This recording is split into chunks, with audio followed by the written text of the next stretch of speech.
I believe in the God of Abraham, the God of Isaac, and the God of Jacob. I believe in the God of Israel. I believe in one God. I believe that Christ is manifest in the flesh as one God, like the old Israel who painted his lamb blood on their doorpost. I believe that Christ is my true lamb, and his blood is painted upon me. I believe that the same God of Israel will protect me from all evil and sickness of this world, and I will do my best to keep the law, statutes, and commandments. I believe that my Messiah died for my sins. I believe that he raised from the dead, and I believe he will come again and judge the whole house of Israel. I believe that my God has created the heavens and the earth and everything upon it. I believe in one God who is holy and righteous. I believe the God of Israel is my Father. There's only one God. There's only one God of Israel. And I'll give my whole soul and body and spirit to the one God of Israel. For he is righteous, and he is my Father. Hear, O Israel, the Lord our God is one Lord, Selah and Selah. Amen.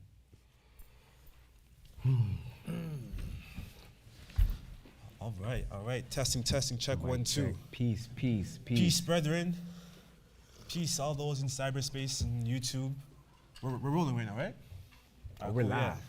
Live, baby. Welcome to another Saturday lesson brought to you by the Israelite Nation Worldwide Ministries.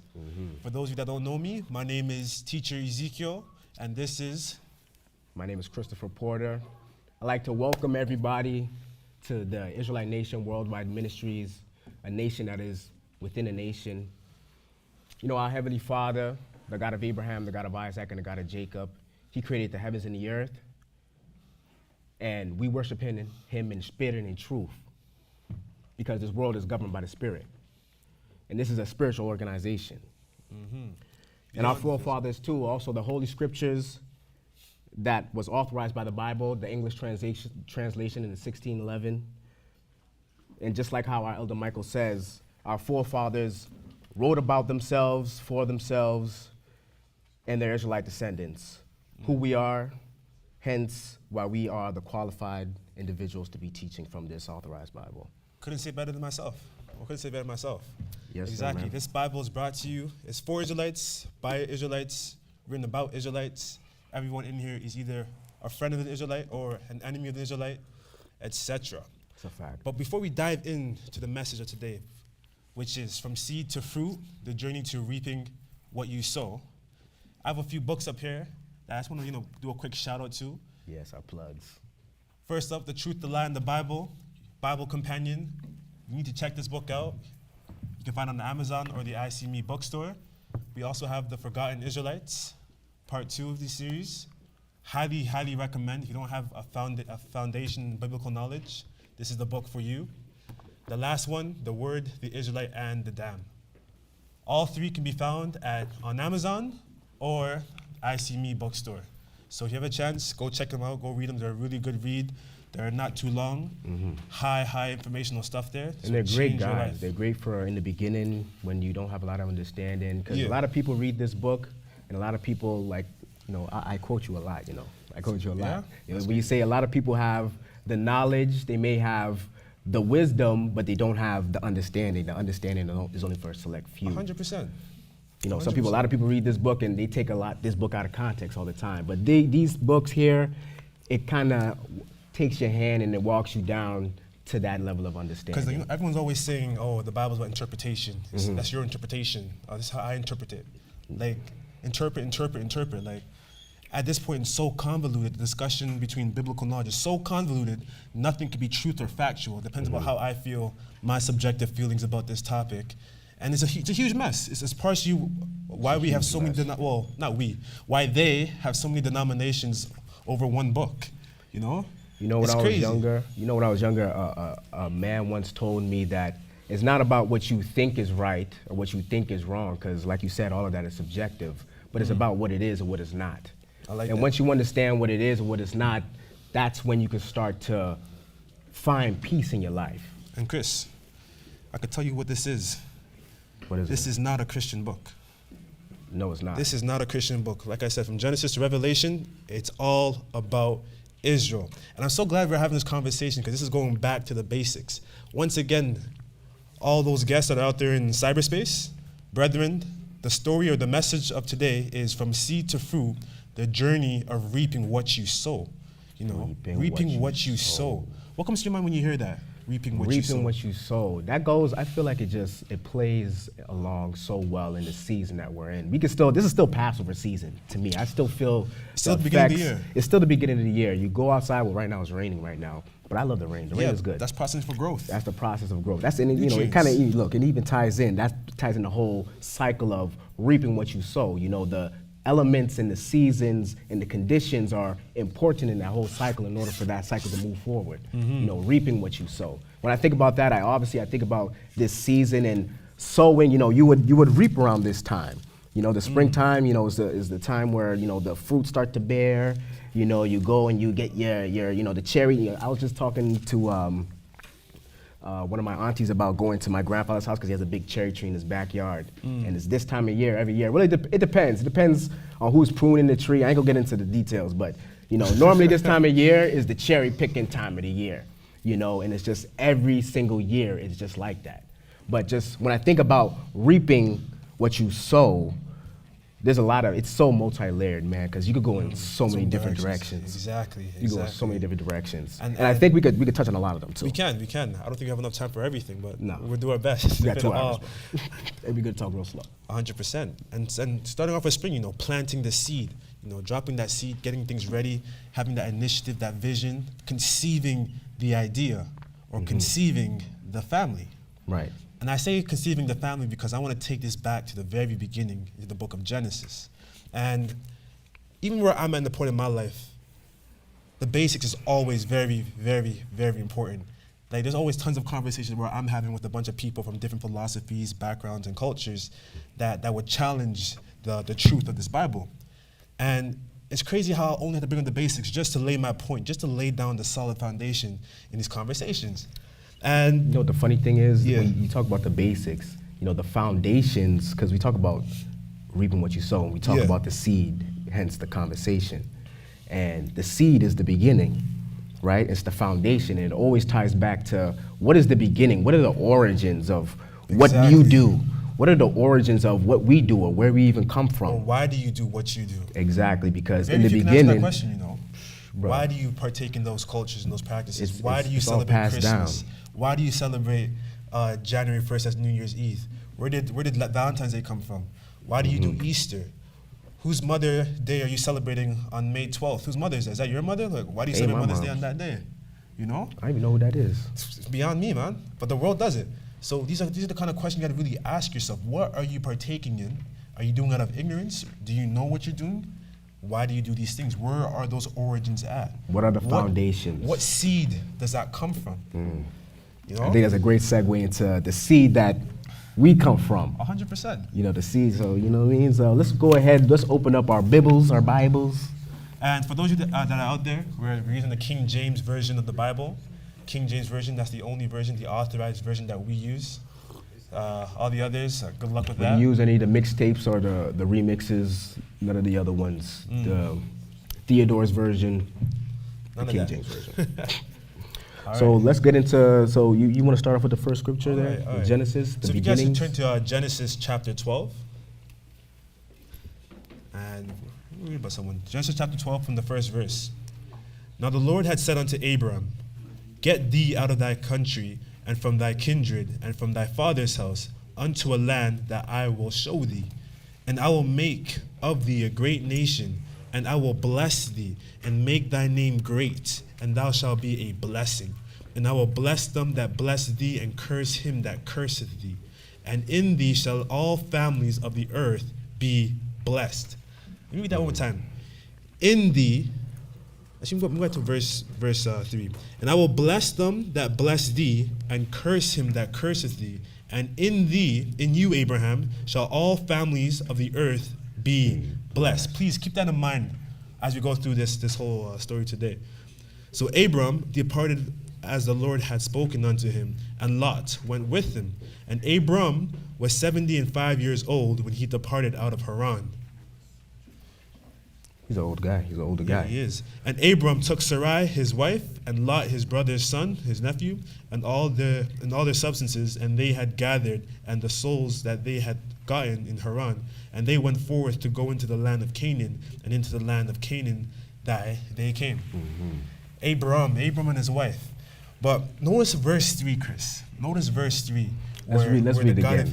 And I will bless them that bless thee, Yeah. and curse them that curseth thee. And in thee shall all families of the earth be blessed. That sounds very personal. So take this in, yeah? I'm telling you guys a story. Go ahead. I love talking about, like culture, religions and all that stuff. I love having these conversations with my peers. I want to know, why do you believe what you believe? And so I talk to my Christian friends. I talk to my friends that believe in the Islamic faith. And then whenever I talk to them, they always talk about how, the first book was given to Moses, the second book was given to Jesus, the third book was given to this, but the fourth book, the Quran, this is the ultimate book, this is it, the establishment, none to come after or there before. Muhammad came with the last message, fixed up everything, all the prophets were no longer needed anymore, and this is it, this is why I believe in Islam. So I'm like, oh, interesting. So Moses got the book of the first 5 books, Jesus had the gospel, David had the Psalms, and then the Quran, which Muhammad has, the 4th book. This is it. But then here we are in chapter 12 of Genesis, and we're looking how the God of Abraham, the God of Isaac, and the God of Jacob speaks about Abram. This is the God of Israel calling Abram out of Chaldea. And he's telling you right here, these are not my words. Don't confuse me, yeah? These are coming from the Almighty. But maybe that one more time. And I will bless them that bless thee, and curse him that curse thee, and in thee shall all families of the earth be blessed. All families of the earth. So it's not just Israel and Israelites, but whether you're a Canaanite, a Jebusite, an Amorite, people of the Midianite, whatever kind of ite you are, if you believeth in the people that are about to come out from Abram, just now as you're about to read, then you too shall be blessed. That is an ultimate privilege right there. So the thing with Abram and Abraham, when we talk about the patriarchs, and in relation, everything in relation to what we're talking about, reaping what you're sowing, and I always think about how, the heavens declare the glory of God and the firmament shows his handiwork. You go outside, and for those of you who've put their hands in the soil, you learn more about yourself in a way when you are planting a seed, and when you're reaping what you're sowing, you're putting your hands in the soil. And even even in the scriptures, how the God of Israel always talks about the tree close by the river. It talks about the river, it talks about the vineyard. It's always in relation to this process of reaping what you're sowing, planting a seed and watching it grow. And a tree growing, so many people, just by the tree getting that nutrients and it growing and expanding, getting the branches, the leaves, and the fruit, all the bugs around it, it benefits. You could go, you could get shade. You benefit, you get the shade. You want some, probably it's a mango tree, you get the mango, you understand? So it's like everybody is benefiting from this tree. It's very holistic. Exactly. Very from holistic. This tree, and the deeper that the roots is in that tree, the bigger the tree and the bigger benefit that tree is to wherever it's planted. Especially it's planted by the riverside. Especially is planted by the riverside. That's what he says in Psalms. That's why the God of Israel wants us to be like a tree planted by the rivers of waters. Exactly. Because that's the strongest. Because think about a constant flow of water, a constant flow of life. Of nutrients. Think of what water exactly. Think of what water is, like the living water. The scriptures talks about so many things, like it's alive. Like it talks about the air like it's alive. Like it talks about fire like it's alive. Like all these things, and it's just like the God of Israel. So poetic. The God of Israel is such a great craftsman, such a great craftsman. He's such a great. I say artist. He's a great artist. He's a great teacher. He's so many different things. He is so great at what he does, and you can see that in how everything works in harmony and in balance, and so beautifully. 100. I love the way you just set that foundation. Like, I don't want to get too geeky or nerdy, but like you can get let's get geeky. Listen, I'm thinking back in university, taking biology class, taking ecology. And just learning about the ecosystem and how it's all divided, and how every organism has a role to play within that system, and how a tree represents that so well. You have those that tend to the soil, which are the detrivores. You have those that inhabit the tree, which are the birds and the bees. You have those that feed off of the tree, which are the omnivores. You have those that eat the things that feed off the tree, which are the carnivores. It's like it goes on and on and on forever. It sustains all faculties of life in different dimensions, in different multitudes, etc. It provides shade, it provides food. Like, you plant a proper tree, then you're good. You're blessed. You're really good. And imagine how much more a tree planted by the greatest God that there is, the God of Abraham, the God of Isaac, and the God of Jacob. But look at this process right here. So I told you that Abram was called out of Chaldea. And nothing was established yet, but he told Abram, this is what I'm going to do for you. Yeah, I'm going to call you out. I'm going to bless your seed. All those that turn to you, they shall be blessed. And all those that curse you, they shall be cursed. It's like, he already knows. He has the intent is right there. Right. It's clear from the foundation. And when we go to the next chapter just now, which is going to be Genesis 22, I want to show you the covenant, the beginning of the covenant, what was said. Because people, like Chris said, people don't really take in what was said back in the beginning of the book between Abram and his God, the God of Abraham, the God of Isaac, and the God of Jacob. Let alone to have his name in that, you know? Buddy, deep stuff. Understand. That's so deep for his name to be like, what I want my children, because you got to think like, even too, just the other day, I met this guy who knew my father, right? And he was telling me stories. And off the rip, you can tell, like, when you meet a stranger, like, there's certain barriers of, that you have, when you having certain interactions with people, right? Yeah. But automatically, just because of the relation, I told this guy, oh, your father, what's your father's name? Oh, Edmund. Oh, Edmund from where? Oh, from GT? Oh, you know what I'm saying? Like, that process, you see, like, those barriers come, like, in real time, you see the barriers come down, and the relation is a lot closer just because of who your father is. And you even see, like, in his name, the God of Abraham, Isaac, and Jacob. Yo, go to him when Moses was like, yo, like, I haven't been there in mad long. All my enemies are gone. I haven't been there in mad long. What should I say to them? Like, you know what I'm saying? Like, what should I call you? And it's like, yo, call me. What do you really say? He said, I am what I am, right? But it's just like, come on, I am what I am. Like, I'm your father's father, right? Yeah. But it's like, moreover, I'm the God of Abraham, of I'm the God of Isaac, and the God of Jacob. And those are the paid. Everybody knows them. I'm the God of Abraham. Oh, Abraham? Not everybody. They don't know Abraham. They was like, oh, they the Hebrews. They don't know Abraham, Isaac, and Jacob. They don't know them. They don't even remember Joseph. That's why they, you know what I'm saying? That's why they treated them like that. But anyway. That's crazy. No, it's a good point. It's solid. It's facts. Solid. It's great. It's facts. It's not, that's not wrong, And the fact is, it's 3 generations that he solidified into the name, to the official name that everyone should call him by. Or not everyone, his children should call him by. Like, that's a huge honor right there. It's like, because I appreciate, like, that's just like a memento towards the beginning of the process. That's like, it's so poetic. It's like, it is honor poetic. of you, my friend Abraham. Like, what? Oh Jeez. My God. It is. That's actually beautiful. Genius. That was in real time. I'm just like coming to that. Like, it's a clicking, beautiful right? thing. It's clicking. The God of Israel, it's clicking. It's clicking. The God of Israel is so beautiful how he does everything. Just show the appreciation that I have that you were part of the process, all the things that you've gone through. Not only because, like, Abram, well, I can't tell you all of Abram's story, but he went through a lot. Having Sarai couldn't have children, so Sarai had to give off her handmaid Hagar to have Abram's first child, which was Ishmael. But then the real blessing came when the name was changed from Abram to Abraham, which we're going to touch on just now. But if you can all turn to Genesis 17, because we're going through the core process right here, the basic stuff. The basic stuff right here. Basics. No one could really just talk about these things like this right here, right now, and have verifying proof of what this Bible really is about, Chris, Genesis 17. Listen to this. It's going to blow your mind. You ready? And when Abram was 90 years old and 9, so he's 99, the Lord appeared to Abram and said unto him, I am the Almighty God. Walk before me and be thou perfect. And I will make my covenant between me and thee, and will multiply thee exceedingly. And Abram fell on his face, and God talked with him, saying, As for me, behold, my covenant is with thee, and thou shalt be a father of many nations.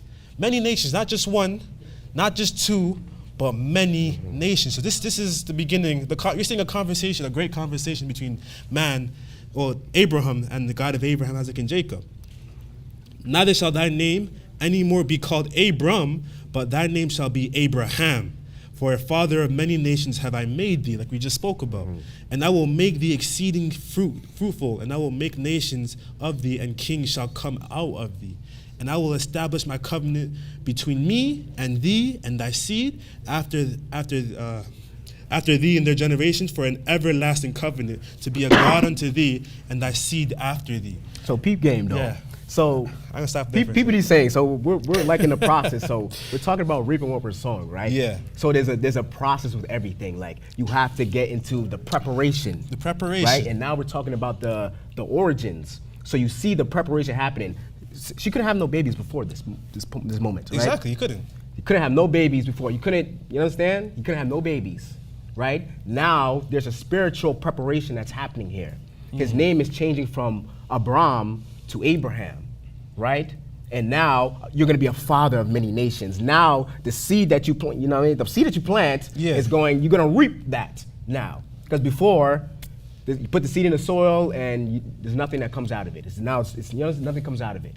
But now the preparation has to be in place in order for, because if you think about it, if I want to plant a seed outside, I can't just pick anywhere to plant that. 100%, you can. You want like nice, healthy soil to plant the seed in, right? But one thing I wanted to touch on real quick here, is when you read it, it says an everlasting covenant. Everlasting. How long is that? Well, then I want to ask the crowd, like, how many of you have had conversations with your friends where they tell you that, oh, God has done away with his people and there's a new God now? I heard that all the time. I hear it all the time. Yeah, that God was mean. This new God, brand new. Yeah, And then like Jesus is God, right? So then who is this? Who was Abraham talking to? Right? They'll in be Genesis? like the New Testament God, and not the old one. Not the he's kind of he was rough. But the New Testament, the love, I like that. Exactly. So you start to think about these things. So it's an everlasting covenant between God and his people. And then now they're telling you that, Jesus is here, Jesus is now God. But where was Jesus in Genesis? Who was Abraham calling on in Genesis? Who was Isaac calling on in Genesis? Who did Jacob turn to in Genesis? Who was that person? Like, really ask yourself that question. And it's an everlasting covenant. So if he breaks that covenant, then God is not a keeper of his words. He's a keeper of covenants. But yeah, that's his title, keeper of covenants. You see where I'm going with this? It's like just by processing the basics, the basic things, you start to see the certain concerns of other philosophies and what they believe and what they're preaching. Going back to the whole thing when it comes to the first book was given to Moses, the second book was given to David, the third book was given to Jesus, but the fourth book, this is the one. Muhammad came, all done with all of this. It doesn't really add up. It doesn't add up at all. The math ain't mathing, The math ain't mathing. The math ain't mathing at all. But exactly, just the basic things when you start to really think about them. And you think of the words that are being said, that the God of Abraham is saying that anyone curses you guys, they will be cursed back, The power of that. These are non-negotiables. These topics are non-negotiables when we talk about this. And it's like, and I will establish my covenant with thee, not with the world, with one person that he chose and his descendants will I establish my covenant with. So what about Ishmael? You know what I'm saying? So if Ishmael doesn't have this deal or this contract, what's going on here? These are the kind of things you want to really think about, things you have to process slowly. Because right here, right now, in real time, we're reading this. These are not my words. It's being spoken that, and I will establish my covenant between me and thee being Abraham, and thy seed, the descendants of Abraham, in their generations for an everlasting covenant to be a God unto thee and to thy seed after thee. Yes, we got a question in the crowd. That's just a comment of what you just said. Yeah. When it comes to Ishmael, I think that's the beauty of understanding, because I have a Muslim friend at work. Yeah. And they don't see, they believe that Ishmael is a part of the covenant. They don't see a separation between the two names, Abraham and Abraham. Yeah. Not at all. So we were just going back and forth, but they do believe that the covenant is with Ishmael. There's no separation for them because the name itself, that's what I'm saying, it's the details, it's the ingredients that's put in there that they don't understand what the ingredients are because they're not blessed to see it. But if you speak to them, that is their belief. Yeah. The covenant is through Ishmael. They don't believe in the Abraham name change to Abraham. They just say Abraham, and that's it. And that's why they can't get the difference of, okay, Isaac or Ishmael. It's Abraham and it's Ishmael, and that's what their philosophy is based upon. So they don't got the sauce. No. They don't got the secret sauce to discern. To have the serious, that's a huge. To have that discernment, feel good about yourself because you know the truth. That you can go to anyone You don't have to be like a scholar like Elder Michael, but you can just say you just know Abram and Abraham. Boom, finish. There's no legitness when it comes to other philosophies or culture. What's the difference between the two? Based on Bible. You want to speak that into the mic? I want to engage everyone. Yeah. What's the difference between Abram and Abraham? Abram is a whole different person versus Abraham at this point. When the God of Abraham, Isaac, and Jacob changed his name, that name change was a spiritual elevation. So Abram was here, but Abraham is up here. You know, that's a direct name from the God of Israel. Imagine being named by the God of Israel. What does that do to you? I can only imagine. Imagine what kind of spirit do you have? What naming something even means. That's Like power. if I name something, like when I was younger, my mother used to tell me, like, if I seen a stray dog, don't name the stray dog, because then, like, that's your dog. You understand? Like, so it's like, it's ownership. Yeah. So he's saying, okay, now it's just like, I'm separating you and I'm bringing you. You belong to me now. He's claiming you. I'm claiming you. He's claiming you. And now I'm gonna rename you. Yeah. And now this is where we're gonna begin the process now. This is where we're gonna start, Planting the seed, digging planting the seed. preparing I for what's maybe about to say come. that, You know what I'm eh? saying? Yeah. Go Now ahead, this is Auntie a Sophie. question. Yeah. Verse 4. Verse 4. As for me, behold, my covenant is with thee, and thou shalt be a father of many nations. What does that mean? A father of many nations. It's exactly what it says there. Father of many many nations that descend from Abraham. And we're going to go into it because when you further read, because Abraham has Isaac has Jacob and Esau. Esau has his whole nation, and Jacob will have his own as well. And so Jacob will have Jacob's name will turn to Israel, and you have all the Israelites. Esau has the Edomites. Abram's had other children with Ishmael. Well, he had Ishmael. Ishmael had the Ishmaelites, which are today's the Muslims. And then you have the Midianites coming from Keturah. Many great nations. So many nations came from one man. One man alone has four nations just now, from the very beginning that we read about from one man. But not all of them are equal. There's one special one there that was, as you read through this, you're going to see the definition of how proper this contract is. Like how proper, word for word. My covenant will be with you, then with Isaac, and then with Jacob. Not with you, Isaac, Jacob, Esau, Ishmael, that person, this person, that person. Nah, he was specific. And we like specific. We love clarity. We love truthfulness. Thank you. But yeah, thank you for the question, though. Thank you for the question. But let me quickly read on to verse number 9. Go ahead. And God said unto Abraham, thou shalt keep my covenant, therefore, thou and thy seed after thee in their generations. This is my covenant which ye shall keep between me and you and thy seed after thee. Every man child among ye shall be circumcised. So the law of circumcision, here you are reading it right now. And ye shall circumcise the flesh of your foreskin, and it shall be a token of the covenant between me and you. And he that is 8 days old shall be circumcised among you, every man child in your generations. He that is born in the house or brought with money of any stranger which is not of thy seed. He that is born in the house and he that is brought with thy money must need be circumcised, and my covenant shall be in your flesh for an everlasting covenant. So you already know that this is a part of the journey. This is a part of the preparation. This is a mark of standing out, of clarity, of ownership. Anything you want to add to that? You hitting it on the nail, man. But like even we talk about, the covenant, right? And where the covenant is actually, who the covenant is actually for. And then even speak, briefly, we could touch on the covenant. It was given to Abraham, It was not to the given world. not even just Abraham, but it talks about what is the representation of that covenant with the males. It's the circumcision. That's what separates. That's the beginning. That's the beginning of that oath that you're making unto me. And even you go further down into stories of Moses when he was in the river and she opened up the basket and she knew already that was a quote-unquote Hebrew child. How did she know that? Because right, there was a separation between them. There's always been a separation. Exactly. I want to always quickly skip down to separation. verse 14 and 15. And the uncircumcised man-child whose flesh of this foreskin is not circumcised, that soul shall be cut off from his people. He hath broken my covenant. So look, if you don't have it, you've already broken the contract. You've already broken the covenant. And that just shows the significance of it. You go on to verse 15, and God said unto Abraham, as for Sarai thy wife, thou shalt not call her name Sarai anymore, but Sarah shall her name be. So the distinction is there. Now you have Abraham, and now you have Sarah. It's there. You're reading it right now in real time. Okay. And I will bless her and give thee a son also of her. Yea, I will bless her, and she shall be a mother of nations. Kings of people shall be of her. The Abraham fell upon his face and laughed and said in his heart, shall a child be born unto him that is 100 years old? And shall Sarah that is 90 years old bear?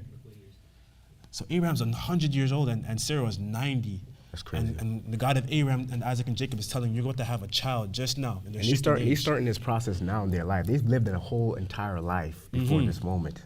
You know, they've had a whole level of understanding, a whole upbringing as far as what they believed and the culture that was, we talk about culture and we talk about words and all these things. I think it's interesting you brought it up too about, certain words that we use like culture and, other words like respect and love.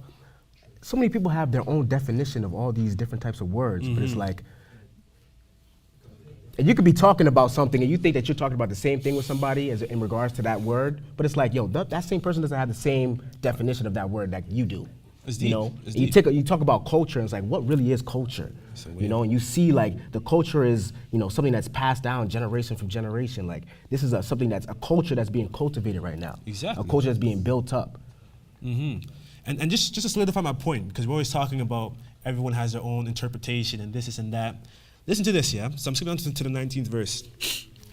And God said, Sarah, thy wife shall bear thee a son indeed, and thou shalt call his name Isaac. This is the God of his instructions. And I will establish my covenant with him for an everlasting covenant, and with his seed after him.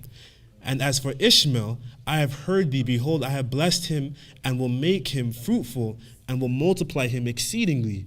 12 princes shall he beget, and I will make him a great nation. So the God of Israel is like, I understand, Abraham, this is your son. It's the human element there, you know. Abraham is still a human being. He raised a child. He loves his child. Although the covenant won't be with that child, he's still like, yo, Lord, please do something for my son. Nepotism is real. You can see that. Exactly. And the God of Israel, like, you know what? A great nation will come out of you.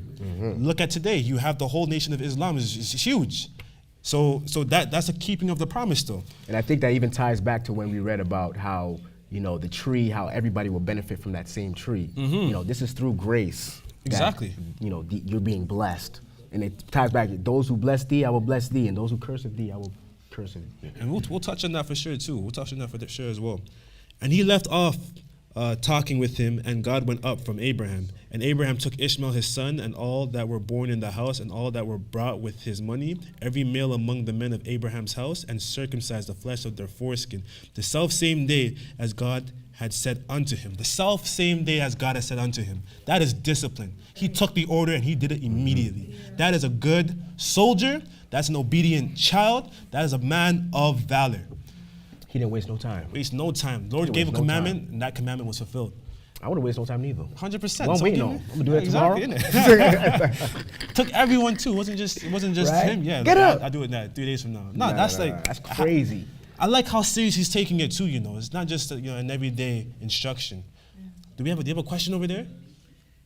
Yes, in verse 20 of 17, God blessed Ishmael with 12 princesses. Yeah. So he got the same blessing as Jacob? No. 12 princes he begat, which is his 12 sons. But those are not the same. It's not the same as the covenant where it was given to Abraham, to Isaac, and to Jacob, and Jacob having his 12 children. Well, not Jacob, correct, excuse me. Israel. So that name changed to Israel having his 12 children. And they have the 12 tribes of Israel. And that's the continuous story along and move and forward some. And you see something common here too as well. Like you see it started with Abraham and how his name got changed, and Isaac, that name was given to them, Isaac. Yes. And even Jacob, and his name being changed into Israel. That was something that was by the God of Israel's hand. Ishmael, he already had a name already. He already had his... But stay tuned to that, because I'm going to show you something different in just a bit. But yes. Just a thought that just came with myself and Joan just now with you guys explaining verse 20.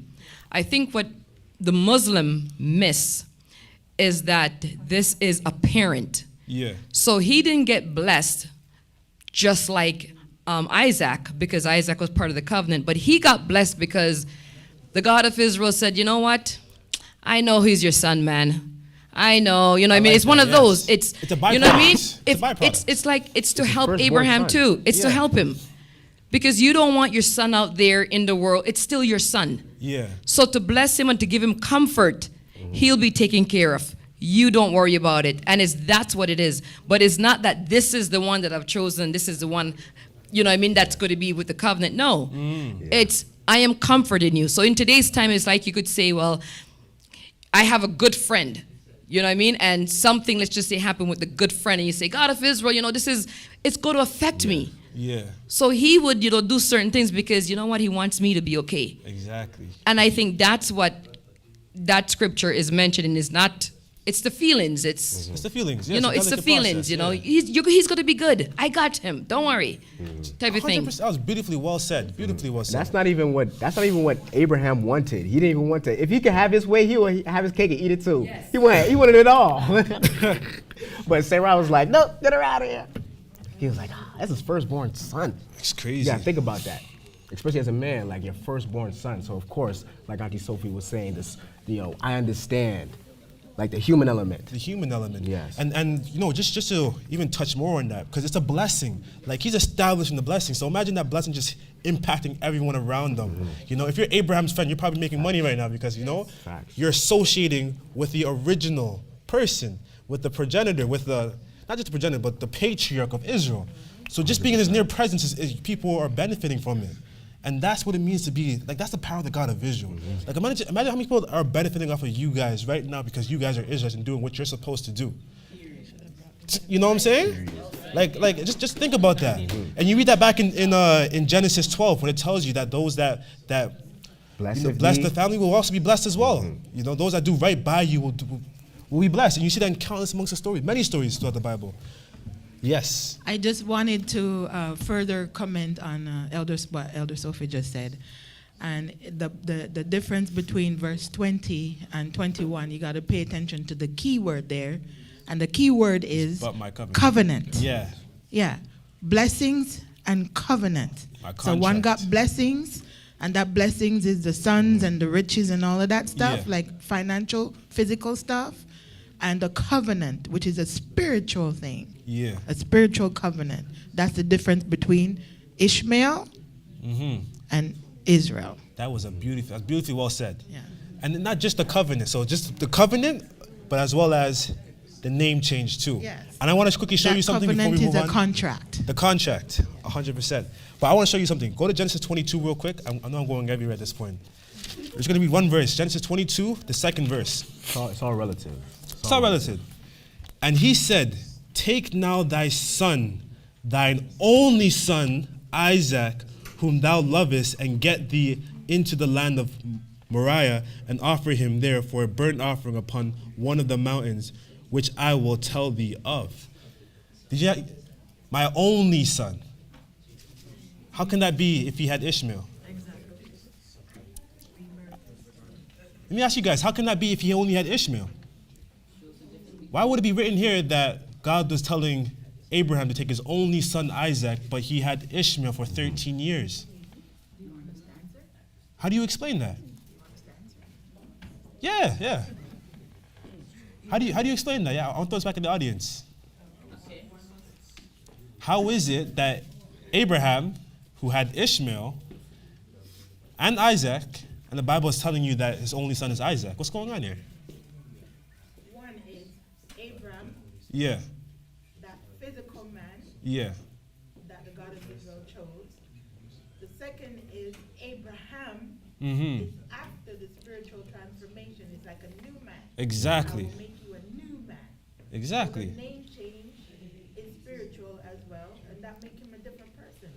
So it's like after you become new, now you have this child after you become new. 100%. Oh, so it wasn't on all along. I hope they can hear you. I hope they can hear you. And also, if you tie that into, to understand it more, if you tie it into baptism. Before, we're just normal in the world. But coming into the nation, given the knowledge, the wisdom, the understanding, you get baptized, you become a new person. Exactly. Spiritually. Excellent. Oh, we got another person. We have another person. And to sum it all up, with back. naming, Yeah. our community names our children. We as parents don't name our own children, but the community names the people, our children. Back then, Abraham, Isaac, I guess Abraham parents name him Yeah. to say that's their child. But when he transformed from the spirit to the spiritual realm, now the God of Israel name it, so now that's the God of Israel's son. Yeah. So it's all about that naming ceremony and whatever when you come I'll take it to, one step further though. which You is know- in verse 4 of 22. I appreciate that. But I'll take it one step further. In the Bible, it says, where two or more gather, there I should be. Right? And we congregate together when we name one of our own, correct? Yes. So who's really doing the naming then? Exactly. One spirit, one people, one Bible, one nation. Well, we got another one. Let's go. I like this. I like this audience. It's a good audience, This is a good audience. I don't think nobody's ever came up so many times. I know, innit? Go ahead. Yeah, so I also wanted to add to what Shanette was saying. It's also ownership, because the God of Israel owns those individuals that he calls. It's not just, I'm going to call you because you look good, or I'm going to be calling you because, it's ownership. Ownership. Because you see a lot of those people, they walk around with property of whatever, Yeah. right? Property of, a lot of universities, property of. For us, it's that invisible statement that says property of the God of Israel. Property of the God of Abraham, the God of Isaac, and the God of Jacob. I like that. That's a whole other standard right there. That's a beautiful standard right there. So you can't eat pork. You can't do this. You can't do that. You're my property. We don't roll like that over here. Yeah, we don't roll like that I over love here. that. I love that standard. That level of exclusivity. It really helps impact my self-esteem, knowing that I can't just eat anything out there. There's more layers to my character, just who I am as a person. Yes. Oh my gosh, you have a lot of people today. Just to add on what Harriet said, right? So Yeah. the God of Israel changed Abraham's name. Abraham to Abraham, right? Mm-hmm. And he named Isaac. It's the God of Israel who named Isaac. Right. Exactly. Right? Abraham just didn't come up with the name. This is direct interaction. Yeah, so direct. that's You're naming this. Like the next generation. I'm naming the next generation too, so that there will be no misunderstanding. Like this Right. thing is, you know what I mean? So It's so just wanted to let beautiful. you know that. It is indeed. It is. But you know what? We're still on number 1. And then Jacob was renamed again. Yes. Yes, to Israel. Right? Another level. Another level of Another naming. level up. You know what I'm saying? Another So, level. so the We just keep on covenant boom, have boom, all boom, its boom. own name, right? So, Abraham to Abraham, then you'll have a son and you'll name him Isaac, and then I wrestle with you and you rename me, call Exactly. me Israel. No longer Jacob will This is call a him beautiful Israel. story. It's so poetic. You can go on this It's for this so forever. Like Forever. the culture is so rich, like from the beginning of time. Go ahead, Auntie Joe. No, I I love was this going to say, participation. I love to it too. top up from everyone that we were Jacob. When we understand the spiritual aspect of the God of Israel, we become Israelites. Right. I like that.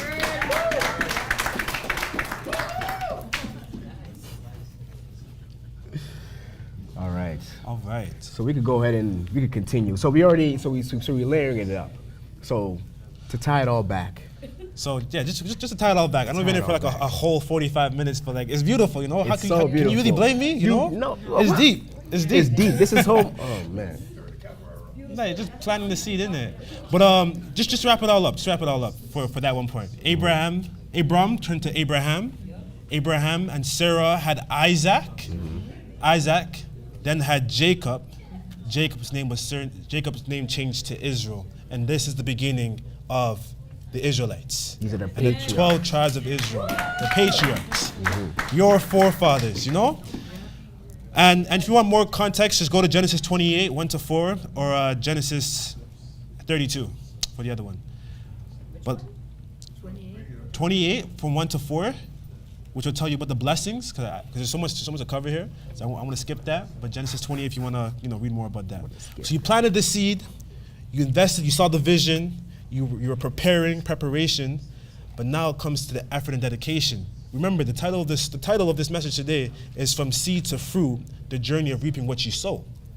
And we just spoke about the beginning of it, the vision that the God of Israel had when it came to establishing his people, the process that he went through, the combing through all the details, writing the contract out, getting people to sign, well, getting Abraham to sign, and going through that process, that meticulous process. It was very intentful, very intentful, just to get what he wants, which is a people unto himself. And so that was planting the seed, but now you gotta nurture the seed. You have to allow it to grow, you know? Right. And when you plant a seed and you have like a flower, you're farming for something, you're gonna also deal with challenges, pests, weeds, you know, all sorts of things you don't really want in the garden. Exactly, those that come to tear it down. You know, I think it's interesting too. When I was with my grandmother Elaine, and I'm in the soil, so she's the same lady who tends to the cherry tree that's in my grandfather's backyard. So she has a whole garden back there, and she knows so many about plants and, you know, flowers, and you read in the scriptures and how the God of Israel always talks about a vineyard, and he always talks about how, you know, we're a vineyard. And she was telling me about, you know, the best wine and where the best wine, what type of vineyard makes the best wine, basically. Shoot, tongue twister, what type of vineyard makes the best wine?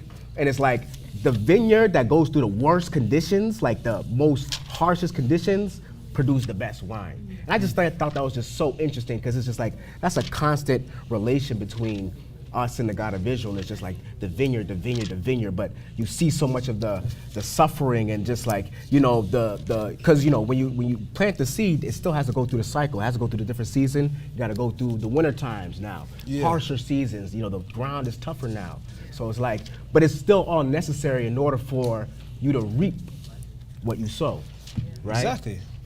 The trials help it, you know, really squeezes out the nutrients out of the plant, you know. It perfects it. It perfects it.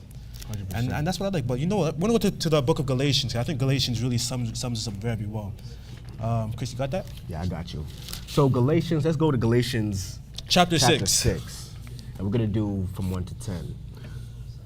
And it reads, "Brethren, if a man be overtaken in a fault, ye which are spiritual, restore such and one in spiritual meekness, considering thyself, lest I also be tempted. Bear ye one another's burdens, and so fulfill the law of the Christ. For if a man think himself to be something, when he is nothing, he deceiveth himself. But let every man prove his own work, and then shall he have rejoicing in himself alone, and not in another." Wait, pause, someone. We have to go back. We have to go back, man. You gotta go back. There's so many. Let's go to verse 3. Galatians is my favorite. No, it's not. You're just saying that because No. I'm so serious. I'm so serious. You read one sentence. I'm so serious. It's been my favorite. Come on now. No, it's not. Listen, those who've been tuned in, they know. This is the first time I'm reading that. This guy, he reads one chapter, now it's his favorite, you know? Get out of here. This guy ain't tuned in. Galatians chapter 6, yep. Galatians chapter 6, yes, buddy. Watch. Give us 2 months when we read Romans 9, it's going to be his favorite too. Romans 9 is a good one too. Don't sleep on Romans 9. Here we go. You can't sleep on it. This is a beautiful book. I love them all. To get back to it though, yo, take that in. For if a man think himself to be something, when he is nothing, he deceiveth himself. Like, you're not deceiving nobody else. Yeah, like, come on. So then I'm thinking right now. My mind goes all over the place sometimes. I'm thinking into the world right now. You look at all of these structured organizations. You know, well, I'm not going to say the name, but like they have bishops, pastors, deacons, alleged priests, cardinals, and they all think that they're something. You know, they all think they're high up there, that they're people of God. They do all these wonderful things, but yet then they don't have what you and I have. They don't have the spirit of discernment. They don't have the truth, the knowledge, the wisdom, and the understanding. So what are they? What are they even going to sow? What they're reaping? They're deceiving the people. Exactly. So it's like a man who thinks they have something but have actually nothing is only deceiving themselves. And if you're deceiving yourselves and you're teaching other people as well, then you're deceiving everyone else. And if Satan is the author of confusion and deception, then we know where your fruits come from. What more needs to be said? I think the worst lie you can ever tell is the lie that you tell yourself and you believe it. Exactly. It's the best lie, though. It's the best. It's the best It's lie, comforting though. to the heart. You know, most people would rather have a Sometimes sweet you gotta lie lie than a to bitter yourself. truth. You know, but it's beyond me. Sometimes you gotta fake it till you make it. But yeah, continue from verse 4. Go ahead. But let every man prove wait, his I got it, own I got work. it. Okay, all right, you So got verse it. 4. Yeah, verse 4. I told you it's my favorite. Okay, continue. You take it away. It's hands off, man. So let's go ahead. Let's start from let's start from where we was banging on. So verse 3. For if a man think himself to be something when he is nothing, he deceiveth himself. But let every man prove his own work, and then shall he have rejoicing in himself alone, and not in another. For every man shall bear his own burdens. Let him that is taught in the word communicate unto him that teacheth in all good things. Be not deceived, God is not mocked. For whatsoever a man soweth, that shall he also reap. For he that soweth to his flesh shall of the flesh reap corruption. But he that soweth in the Spirit shall of the Spirit reap life everlasting. Life everlasting. And let us not be weary in well-doing, for in due season we shall reap if we faint not. You want to pause there? Hold on. Let that sound simmer in a Let little that bit. simmer though. Let that simmer in a little bit. You guys feel that? I feel it in my heart, man. Jeez. I feel That if you reap what you sow, if you faint not, I love, like, people know you reap what you sow. They know that phrase, but it's if you faint not part that nobody Really talks is about that. repeating. Yeah.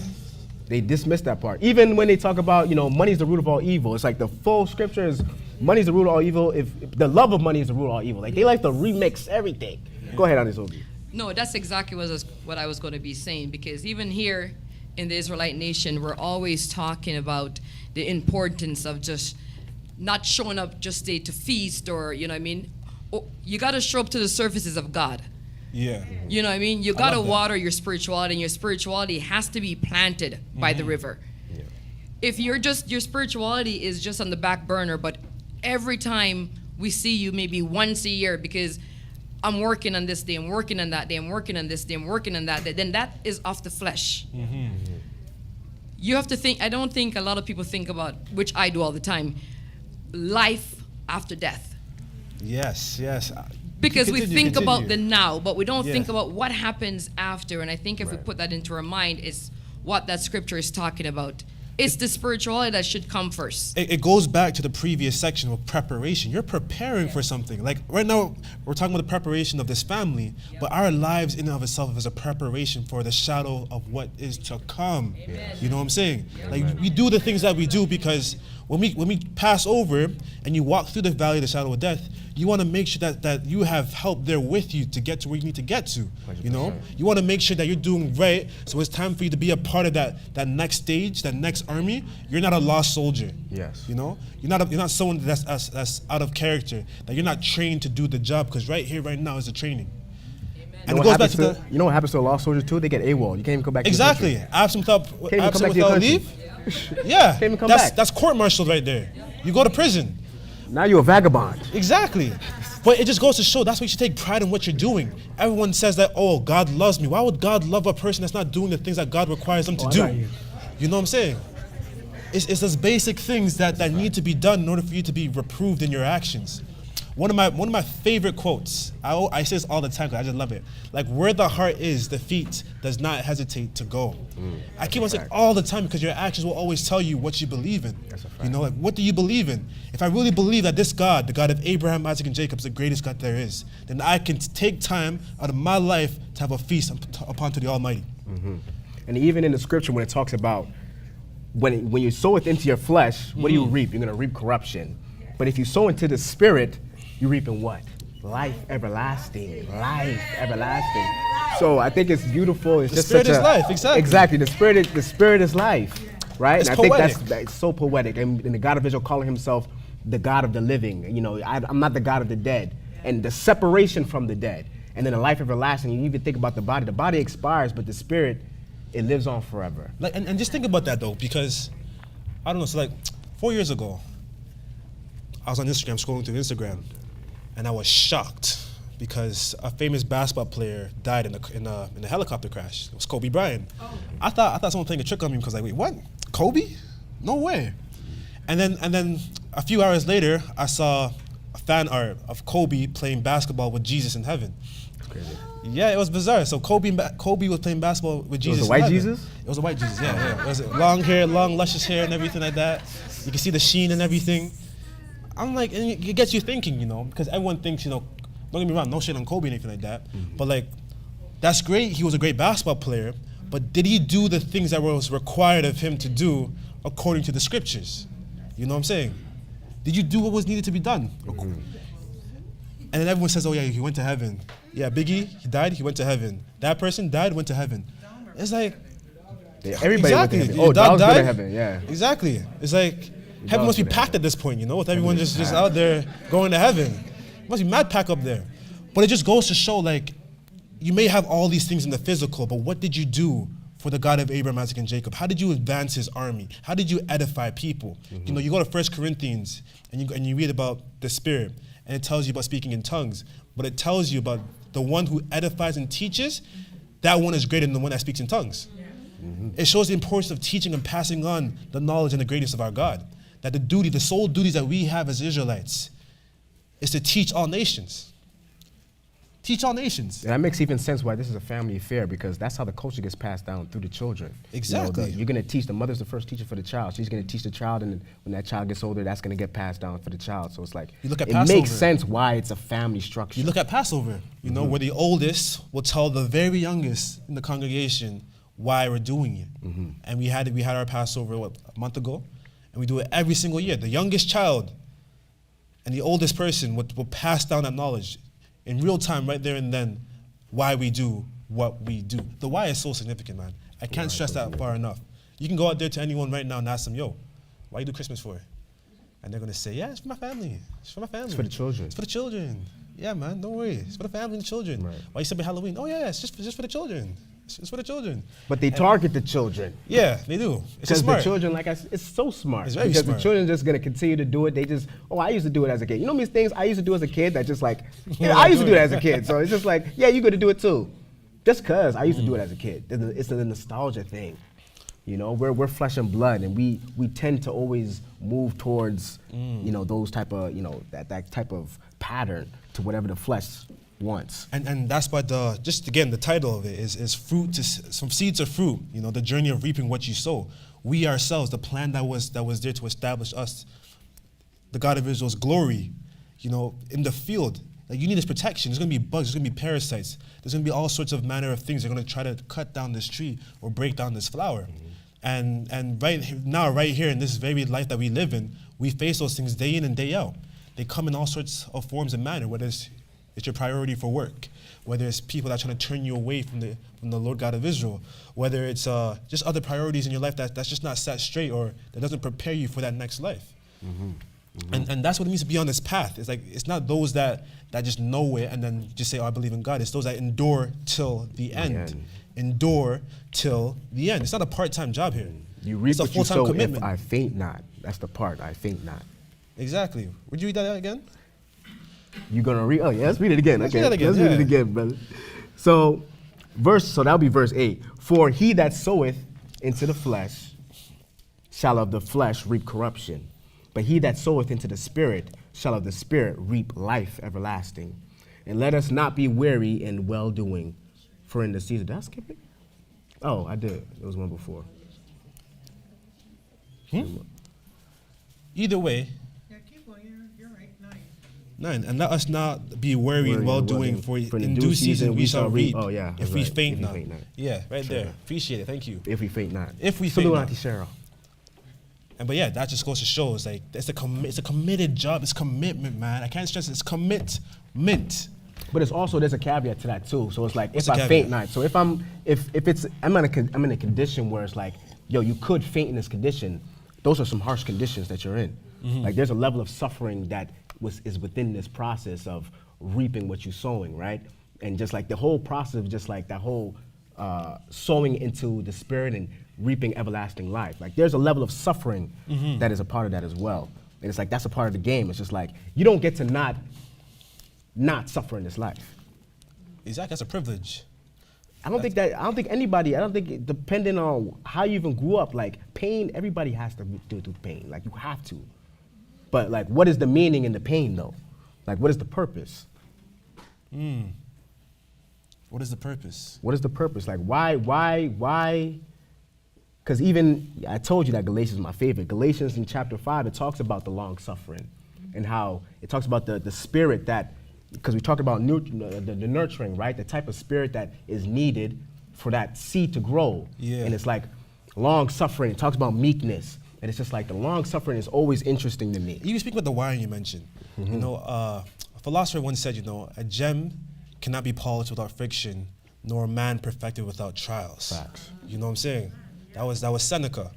And you think of something like that, it's like, it really lets you know that you have to really go through these things just to be the person that you need to be and do the job that needs to be done, you know? And talking about commitment, talking about having priorities in life, letting things go so that you can get to the things that matters the most. Setting time for your spirituality, setting time for your health, you know, doing the things that need to be done just for your elevation, you know, just for your elevation. And you know, people always say, if you don't make time for your health, you'll be forced to make time for your sickness. You get what I'm saying? So these things all matter. If you don't make time for your spirituality, well, let's be honest, I don't know what comes after that. You know, it's like you're messing everlasting life. You're forfeiting everlasting life at this point. It's everlasting. You know? It says life everlasting. Life everlasting, out Life the window, everlasting. because you never made time for that. You never saw it as it's important. And I guess like towards the end of your life, now you're thinking about it. But right here, right now is what matters the most. That truly does what matters the most. People say, you know, oh, I kind of want to get in shape. I kind of want to do good at school. I kind of want to get my health in order, you know. But if you kind of want something, you will kind of get the result. Seriously, I kind of want to have everlasting life. You know, you have to have a full commitment to these things and have that standard moving forward within your life and to learn to fully commit to something. But yes, you want to take Daniel away? You know, I got another point too. Yeah, when I think about the suffering as well, it's like, if you even look at yourself, like, even human beings in general, it's like we respond to like negative emotion More than positive. more than positive emotion. Like if you think about it, it's just like, you know, because it's only so happy you can be, but it's like suffering is a deep bag. Suffering is a very deep bag. Like it go all the way to death. Ain't nobody trying to die. Nobody's trying to die. But it's just like, you know, we're moved in that type of way. Like we're moved by this negative emotion. It's just like a lot of people will put that in front of them and have them stop them in their tracks. But it's like you got to be able to put yourself in a position where the fear is behind you and the fear is, you know, motivating you to continue to move forward. Yeah. You understand? In order for you to continue on with the process and you keep everything continue to move. Because the thing with time is just like time continues. It doesn't stop for nobody. Oh, yes. Time continues to go and Does not care at all. To leave with or without it's you. going to be with or without you. Time is not your friend, actually. Time is not your friend. But you see in this process of being nurtured, like even having the God of Israel on your side, you still have to do work on yourself just to reap that benefit, just to have like that service. And we speak about the service of God in a bit, but as I mentioned before, it does take effort on our part, our actions, what we're doing day in, the training that we have here, you know, working on your spirituality. Those things all matter. Like, what do you do when you're in trouble? Who do you turn to? You read the book of Kings. You read about the King Asa that was doing so well in his life from a young age after Israel was a little bit in shambles, shaky with the enemy. But then towards the end of his life, instead of turning towards the God of Israel for his health ailments, he turns towards the doctors and the physicians of the land. You know, his priorities weren't set straight. It's like instead of going to the source that gave him everything that he had, he went somewhere else. And that shows a portion of his belief. He's like, nah, they can take care of it. God can't really do it, you know? That's where the belief is coming from. Your actions will tell you what you believe in. And so if the first thing you did is went to the God of Israel for your ailment, where would he have been in this time? You know what I'm saying? Yeah, like those hard times reveal a lot. It does. Situations. It reveals a lot about people. You know, even in that situation, it's just like, oh man, that's tough, man. Even in his old age, he couldn't even save face because it's like your reputation, he kind of messed up his reputation doing that. Exactly. You know, your reputation is like a house of cards in a way. It's like you got to be so focused building it up, but it's just like someone just come and hit the table and that knocks it all the way down. You start again. You gotta start back again. Like that was at the end of his life. Like even with Solomon too, and just like at the end of his Great life. start at the beginning, but then the end of his life, with 700 wives, 300 concubines, and turning him away from his God, building up groves. Like, could you imagine yourself building up a whole grove for another God? Buddy. Like that's just like real time. It's like, yeah. And he saw arguably the best era of Israel in his glory. Yeah. That's crazy. But it just goes to show, like, if it could happen to Solomon, can it not happen to us? You know what I'm saying? If it happens to Solomon, can it not happen to us? We have to be so diligent in what we're doing on a day in and day out basis because the devil makes use for idle hands. Yes. No, what you just said was actually what I was thinking of. It's that, a lot of us, including myself, there's a lot of things that I never, when I put my mind to it, like I couldn't understand when it came to the scripture. Yeah. One of them was the one with the prophet, that the God of Israel sent him to do a job.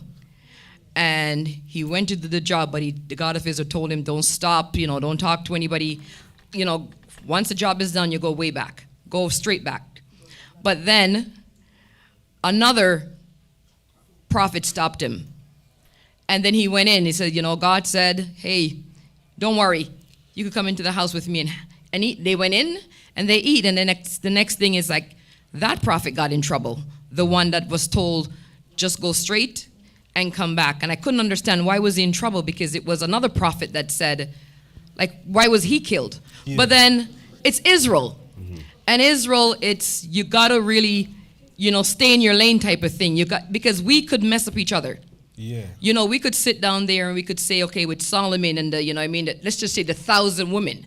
We could, not us, because it does happen today, but it just happens in different ways. I'm sure in his own time, people were saying, Solomon, don't do this. Oh, Solomon, don't do that. Oh, Solomon, don't do this, don't do that. And it reminds me of, I think Jachem's question was, how are they still buried with their fathers type of thing? But again, they did bad, but they were still in. The bottom line is they weren't out. So you had time to correct yourself. But again, we got to think about each other and what we do to each other when we are here in the nation, because we could really mess up. That's a really good point, because you're dealing with the spirit. And I want to take this very slowly, because it's not just like you do wrong thing. Like, it chips at you slowly, just hit slowly, eventually crack, slowly. It's like water hitting a rock, Right now, beginning, it looks like it's okay. Give it a couple of years, and that rock will slowly change and form and just changes its whole appearance. And so Solomon, king, top representative of the political class of Israel and his people, the leader of the nation, the leader of his country, partaking in all these things, him too was also affected. Don't think that you can overcome these things because you're the leader or something like that. It's like these things, we have rules set there for a reason, just to help guide you to the right direction. And it's not a shot at Solomon, but those rules are there for a reason, just to help you out. It's why in the Bible it says, don't make these marriages with these strange women. Look what happened to Solomon.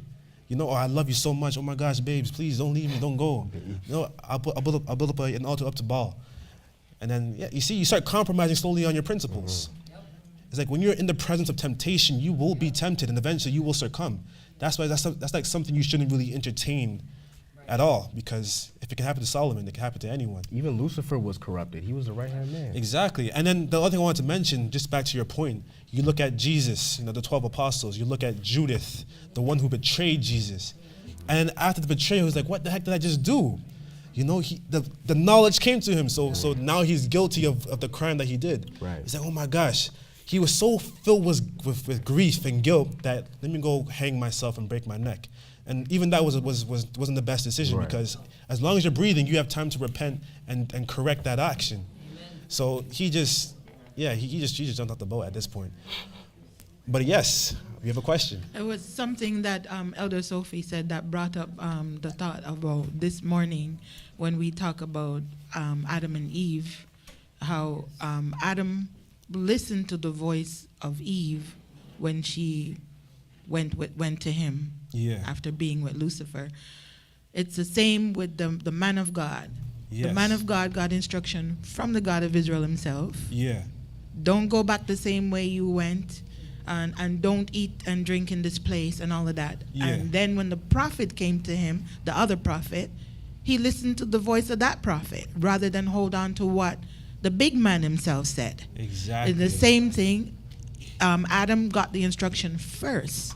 So when Eve come to him and said whatever she said, he shouldn't have listened. He should have said, no, but the God of Israel says so and so. Even if he don't say all of that to her, just stick to what you know. The God of Israel say, don't do it, so you don't do it. So you would say, why would Adam get punished, you know? Yeah. Why did the man of God get punished rather than the one who lied to him? Exactly. You know? And that's a great point. And we're seeing a pattern here because I appreciate all the examples you're giving here. Yeah. You're seeing the pattern of disobedience. Yeah. You know, the prophet disobeyed, Adam and Eve disobeyed, Judith disobeyed. You see the importance of being able to take instructions and commandments, the importance of orders. This is a very important piece I'm talking right now. We're going to talk about towards the end. But keep it in mind, just the importance of receiving instructions and following through with it. And again, this life is preparing you for the next life. So if you're in the next life, and we're not just a family, but we're a part of the God of Israel's armies. Like you read in the book of Exodus, and how it tells you, I'm taking out my armies out of Egypt. It's like, what are you preparing yourself for? Right. You know, Elder Shadrach always says that like being spiritual is a discipline thing. You have to be disciplined for these things. If you're doing a spiritual service, it has to be done on time. Because, it just shows you the life that you're living, the life that you're preparing yourself for. Right, and you're training the spirit. You're training your spirit. And it's like we're talking about, reading what you saw, and then we're talking about the flesh, we're talking about the spirit, how you sow into the flesh, you're going to sow corruption. You sow into the spirit, you're going to sow everlasting life. Mm-hmm. And it's like you're down here to train your spirit so it can be utilized. You talking about war, you talk about being a soldier. Yeah. And it's just like discipline and following that order. Imagine you training your spirit to do whatever it want to do. Is that going to be a spirit that's going to be utilized? It wouldn't be a good fit. Right. Where's it going to fit? Like, it's wartime. There's been war since the Lord put his hand in the soil to make Adam. It's spiritual warfare. Like, this world is governed by the spirit. This is a spiritual organization. The spirit moves the body. And the spirit moves the body. Right? So it's just like, this is a spiritual warfare that we're in. Like, you're not a civilian.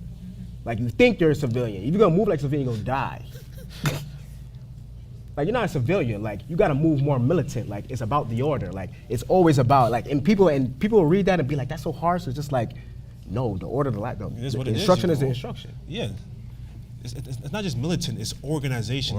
I would stick with the word discipline. It's discipline. It's pure discipline and a high level of humility. You look at any kind of government or any kind of army across the world, and they all have the same tactic of yelling at the soldiers, at the privates, just to break down their ego. Because when they can't follow instructions, people die on the battlefield. Mm-hmm. And if you're going to be that person that can't follow instructions to do the right thing, then you shouldn't be a part of this army at all. Because everyone else's life is on, everyone's responsible for one another. We have to police one another. We have to bear each other's burden, which we just read about. That's a huge responsibility there. Huge responsibility. And so because of that, because we have that responsibility, we have to hold this order to a higher standard, where not just anyone can just come in and be a part of it. You have to commit to a certain lifestyle, a certain kind of discipline, a certain kind of code and ethic. That way we can move forward as a team, as a body, as a unit. Mm-hmm. And it can't be emphasized enough. And you read about the parable, like if your right hand offends you, cut it off. It's because it takes one bad apple to ruin them all. It just takes one bad apple to ruin them all. But you see the importance of planting the seed. You're planting the seed. It's the vision, the God of Israel's vision of how he wants the family to go. You have the preparation, the order of the covenant, the contract, the family that's being established. Then you have effort and dedication, which is a part of the nurturing and growing of the plant, the flower, building up that family, etc. Then you have to have patience. Patience comes along with this process too. Patience is a virtue. It's a virtue. Huge virtue. Tell me about patience, Chris. Patience, oh boy. We're talking about reaping what we sow, man. How can I talk about reaping and sowing and not talk about patience? Have you ever tried to watch a plant grow? Sure. I did. You have? Yes. How'd that go? How long that took? How long before you stopped doing it? It felt like a lifetime. How long was you watching the plants? Maybe 3 days. 3 days. What? Like 3 days. How come I don't see anything yet? 3 days is crazy. Watching a plant for 3 days. I was a child. Okay, Danny, where's your parents? 3 days. So we're talking about reaping what we sow and the importance of patience. So like Auntie Charnette was saying, she had watched a plant grow for 3 days. Did you see anything come out of the dirt? No. She didn't see anything. So it's like there's a process, and I always say you gotta respect the process. Like respect it. Respect the process. Like what does it mean to respect that? Like respect the process. Like there's nothing you can do about it. Like this is the process, and it's like, are you gonna have respect for it or not? Like this is what needs to happen. So in order for you to reap what you sow, there's a level of humility, like how you explained, and a level of patience that is required. That's required. Like you can't get past that element. You know, you need to have patience in order for you to. If you don't have patience, we talked about it, and faint not. That don't take patience. Yeah. It takes mad patience. It takes a lot of patience. But I want to need your quick story, real quick. You know, just to show you the importance of patience. So if you go to the book of Daniel, and you go to chapter 10. Chapter 10. And we read from the first verse. I got it. Yeah? All right. In the 3rd year of Cyrus, king of Persia, a thing was revealed unto Daniel, whose name was called Bethlejar. And the thing was true, but the thing appointed was long, and he understood the thing, and had understood an understanding of the vision. In those days, I, Daniel, was mourning 3 full weeks. I ate no pleasant bread, neither came flesh nor wine in my mouth. Neither did I anoint myself at all, till 3 whole weeks were fulfilled. And in the 24th day of the 1st month, I like how things is happening. And you see, if you've been paying attention for weeks, so many significant things happen during the beginning, our New Year season, the beginning months, you know, and it goes into show like the time to plant the seeds, you know, it's all seasonal, but you know, I ain't gonna go too far. So verse number 4, and in the 4 and 20th day of the 1st month, as I was by the side of the great river, which is Hadakel, when I lifted up mine eyes and looked, and behold, a certain man clothed in linen, whose loins were girded with fine gold of Uphaz. His body also was like the beryl, and his face as the appearance of lightning, and his eyes as flames of fire, and his arms and his feet like in color and polished brass, and the voice of his words like the voice of a multitude. What an image right there. Oh man. my God. Face of lightning. Like, what is that? What does that look like, man? What does it even look like? Yeah, that's crazy. He's eyes like lamps of fire. It sounds like an intense figure. Sounds like a boss battle. Wait, continue. Verse number 7. And I, Daniel, alone saw the vision, for the men that were with me saw not the vision, but a great quaking fell upon them, so that they fled to hide themselves. Therefore I was left alone, and saw this great vision, and there remained no strength in me, for my comeliness was turned in me into corruption, and I retained no strength. Yet heard I the voice of his words, and when I heard the voice of his words, then was I in deep sleep in my face, and my face towards the ground. So hold on. Just to catch you guys up, if you're not getting the drift of it right now. So Daniel is grieving right now. He's mourning. And so for 3 full weeks, he's fasting, he's praying, he's trying to get help for the thing that he has to deal with, whatever that thing is. And the thing is with fasting too, is what are you doing when you're fasting? You're weakening the flesh in order to strengthen up the spirit. To put forward the spirit, right. You know? So you're humbling the flesh to put forward the spirit. So he's doing everything at this point. Unlike, and I want to go back to what we talked about when it came to Asa, you know, Asa turning towards someone else for his health, Daniel's turning towards the Lord God of Israel. And it wasn't instantaneous, but it took 3 weeks. That's where we're at right now. Continue. So we're on voice. And an angel has come and to speak with him. Verse 9. Yet heard I the voice of his words. And when I heard the voice of his words, then was I in a deep sleep on my face, and my face towards the ground. And behold, a hand touched me, which set me up upon my knees and upon the palms of my hand. And he said unto me, O Daniel, a man greatly beloved, understand the words that I speak unto thee, and stand upright, for unto thee am I now sent. And when he had spoken this word unto me, I stood trembling. Then said he unto me, Fear not, Daniel, for from the first day that thou didst set thine heart to understand and to chasten thyself before thy God, thy words were heard, and I am come to thy words. So even the first time he prayed, he was heard. But the help didn't come right away because of the challenge. Well, it's about to tell you the challenge just now. But what the thing had to face in order just to get to Daniel. But the prince of the kingdom of Persia withstood me, and 20 days. But lo, Michael, one of the chief princes, came to help me, and I remained there with the king of Persia. Now I come to make thee understand what shall befall thy people in the latter days, for yet the vision is for many days. I'm going to stop right there. So Daniel's having a problem. He needs help. Daniel starts to fast and pray. He's mourning. He's weakening the flesh and putting the spirit forward. The preparation. 3 weeks. He didn't just give up. He didn't give up after 3 days, 4 days, 5 days. He continued on with the process. He was enduring. And the whole entire time, his prayer was heard. His prayer was heard. And it just shows you the depth of the situation that he was in. It wasn't just him and the heavenly host, you know. It was other people, it was other entities that was getting in the way of the help that he needed. And so, like, you think about that for a second. You think about that. Because, you know, in the Bible it tells you that Israel is the glory, is the God of Israel's glory. Mm-hmm. It tells you about that. And you read about planting this flower, this vineyard.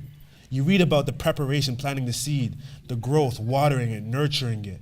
But we also have to talk about the challenges and tribulations that will be faced when it comes to rearing up nice and beautiful fruit, such as yourselves, you know? We have to talk about these challenges, because as you mentioned, like the best wine is the one that goes through a lot of trials and tribulations. The harshest conditions. The harshest conditions. The harshest conditions. But these conditions come in all sorts of ways, in all sorts of forms. They manifest in different forms, in different ways, to pull you away, to tear down the tree, to destroy the efforts, to ruin your faith. Right. But that's why you have to stay steadfast and strong. That's why you have to come back here to get water, get that spiritual knowledge, that spiritual food to keep you moving forward and growing. Because you're going to reap what you sow. Exactly. If you faint not. You're going to reap what you sow if you faint not. With the level of patience that you need in order for you to trust that process. For you to trust that process and really, because you can reap, because it's not saying you're going to reap what you sow. Because it could have been 2 weeks and he could have been, nah, I'm done. You understand? Yeah. But it's like he didn't faint not. He continued on with the process. He didn't give up. He didn't give up. He continued to till the sand and, you know, prepare and maintain, do his due diligence. But we always say, like, this journey is not for the swift. No, it's for the ones that can endure till the end. So the question becomes, how do you endure until the end? That's a great question. How do you do that, you know? What's the secret? What's the sauce? What's the sauce? What are the ingredients to this? What are the ingredients? Stay plugged in, exactly. It's not doing that part-time behavior, but again, where the heart is, the feet doesn't hesitate to go. It's putting into that commitment. It's putting your hands, it's getting involved, it's getting curious, it's seeing how can you hold your part? How can you bear your burden, you know?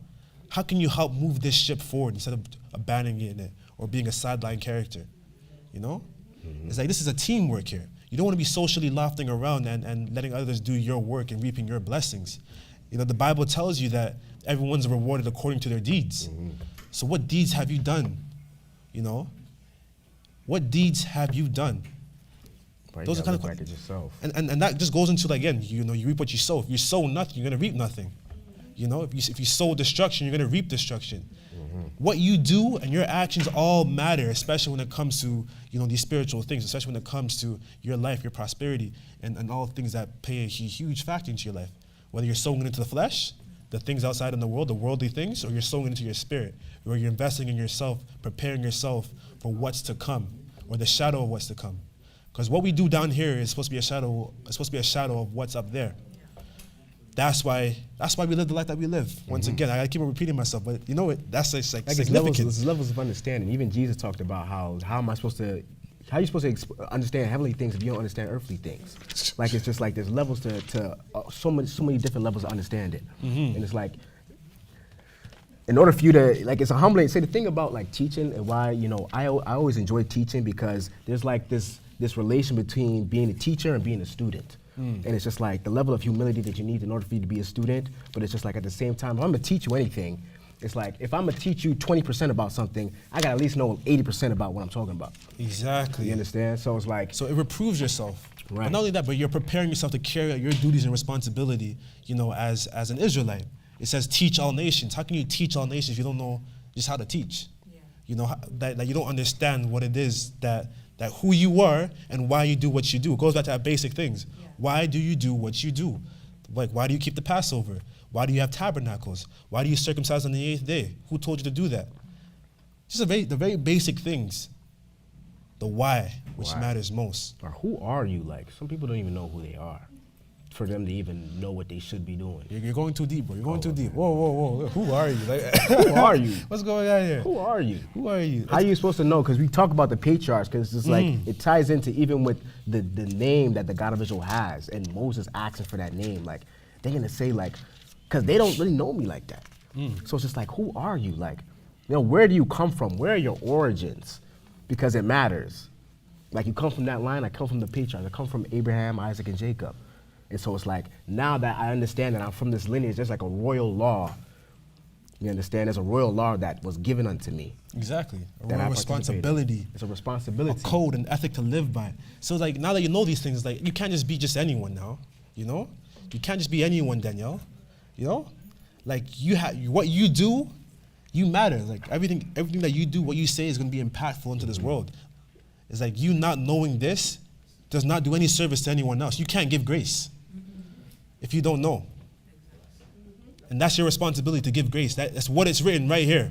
That you have a responsibility to teach, that you have a responsibility to give grace unto those that don't have the ears to hear or the eyes to see.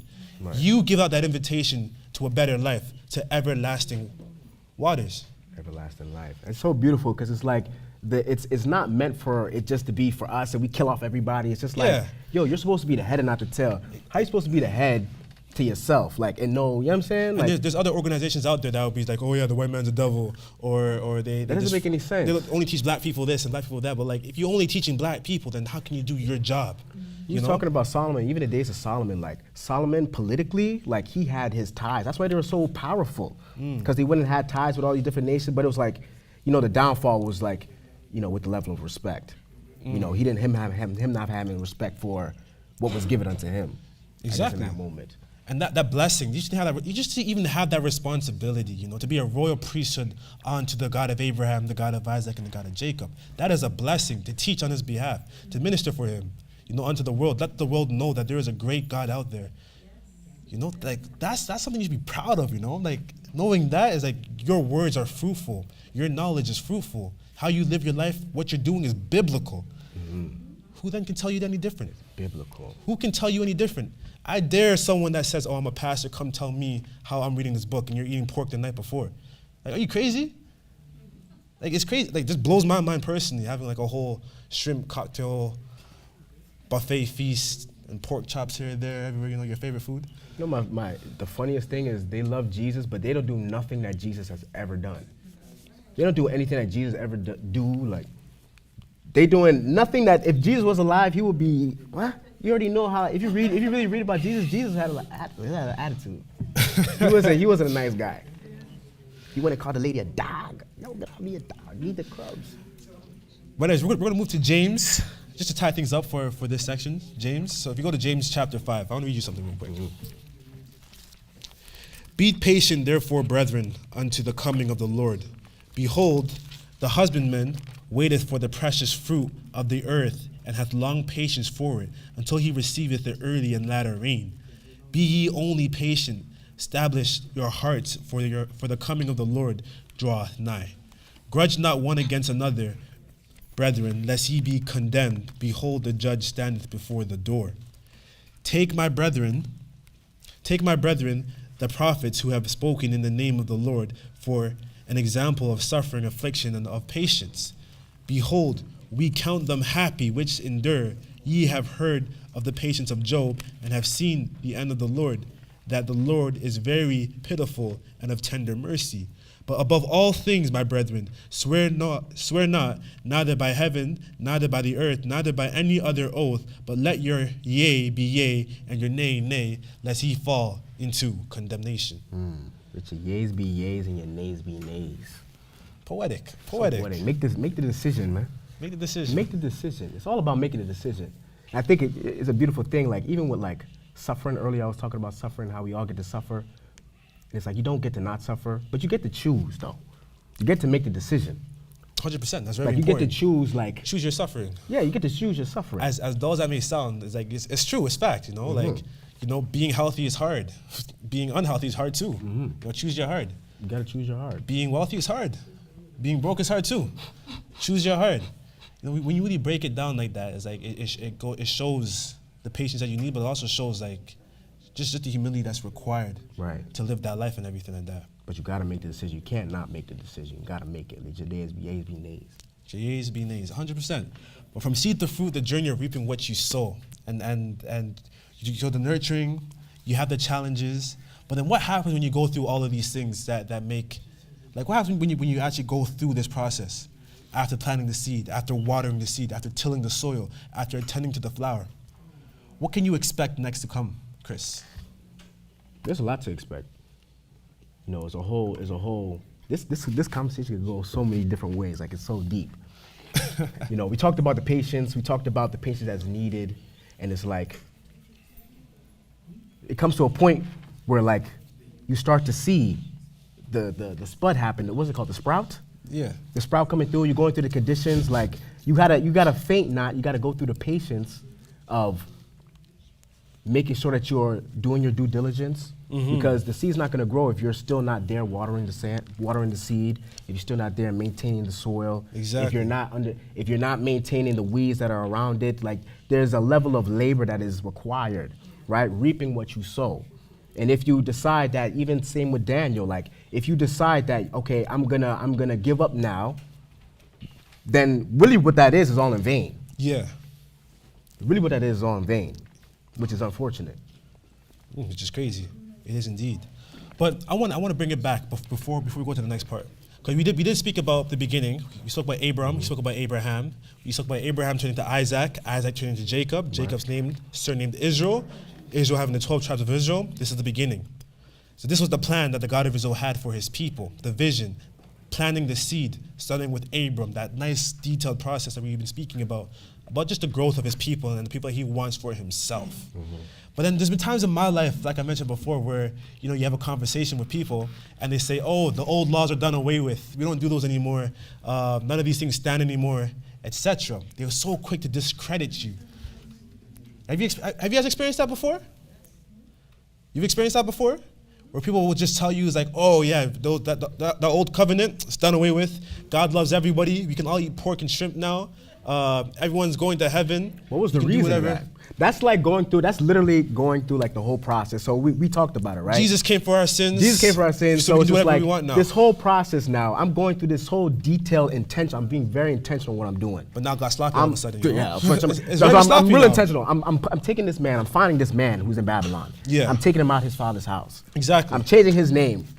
You understand? And I'm making an oath with this guy, and I'll be like, okay. So I'm building a relationship with him and his children, and I'm keeping an eye on them, and even to the point where I'm naming his children, to the point where I'm guiding the people, where it's like it says like it's like a yoke around your neck. Exactly. You understand? So it's just like everything that's happening, us coming out of Egypt, us receiving the laws, building and maintaining that culture, just for it all to be done away with.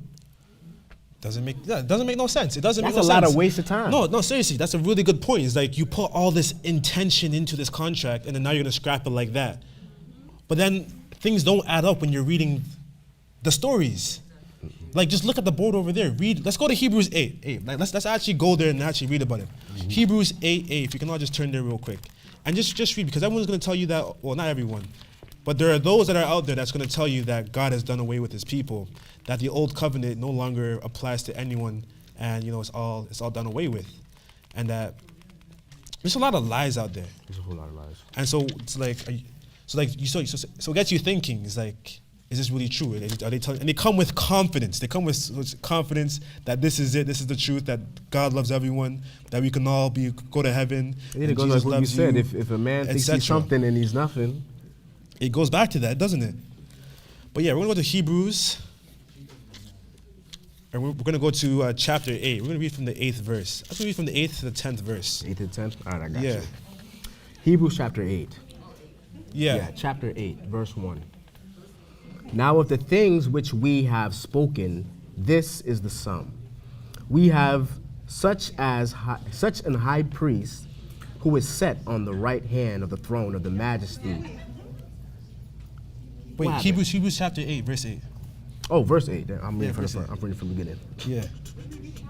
Verse 8, Hebrews chapter chapter 8, verse 8. Verse 8. Yeah, chapter 8, verse 8. For finding fault with them, he saith. I thought he was going to go deep. I was like, oh, okay, anyway. For finding faith with them, he saith, behold, the days come, saith the Lord, when I will make a covenant with the house of Israel and with the house of Judah, not according to the covenant that I made with their fathers in the day when I told them by the hand to lead them out of the land of Egypt. Because they continued not in my covenant, and I regarded them not, saith the Lord. For this is the covenant that I will make with the house of Israel. After those days, saith the Lord, I will put my laws into your mind, and write them in your hearts, and I will be with them a God, and they shall be to me a people. Boom. Boom. You can read that right over there as well. And I just have to point this out because everyone will say God has done away with, but you're reading right here that it was an update.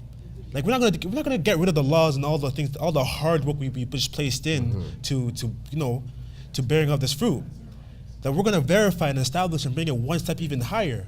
Update this contract, make it legit and official. Right. And so you look at Hebrews 8 where it's telling you that now, so it won't just be out there written on paper, but it'll be in your heart, in your mind, in your heart, body, your soul, your spirit. It's to be in your inward parts, your mind. So it's not just you just reading things and then following the law. It's like you really have to feel it in your heart, and where your heart is, your feet doesn't hesitate to go. And we always go back to that same quote over and over again. But it goes to show what kind of person you have to be to serve this God. It can't be superficial.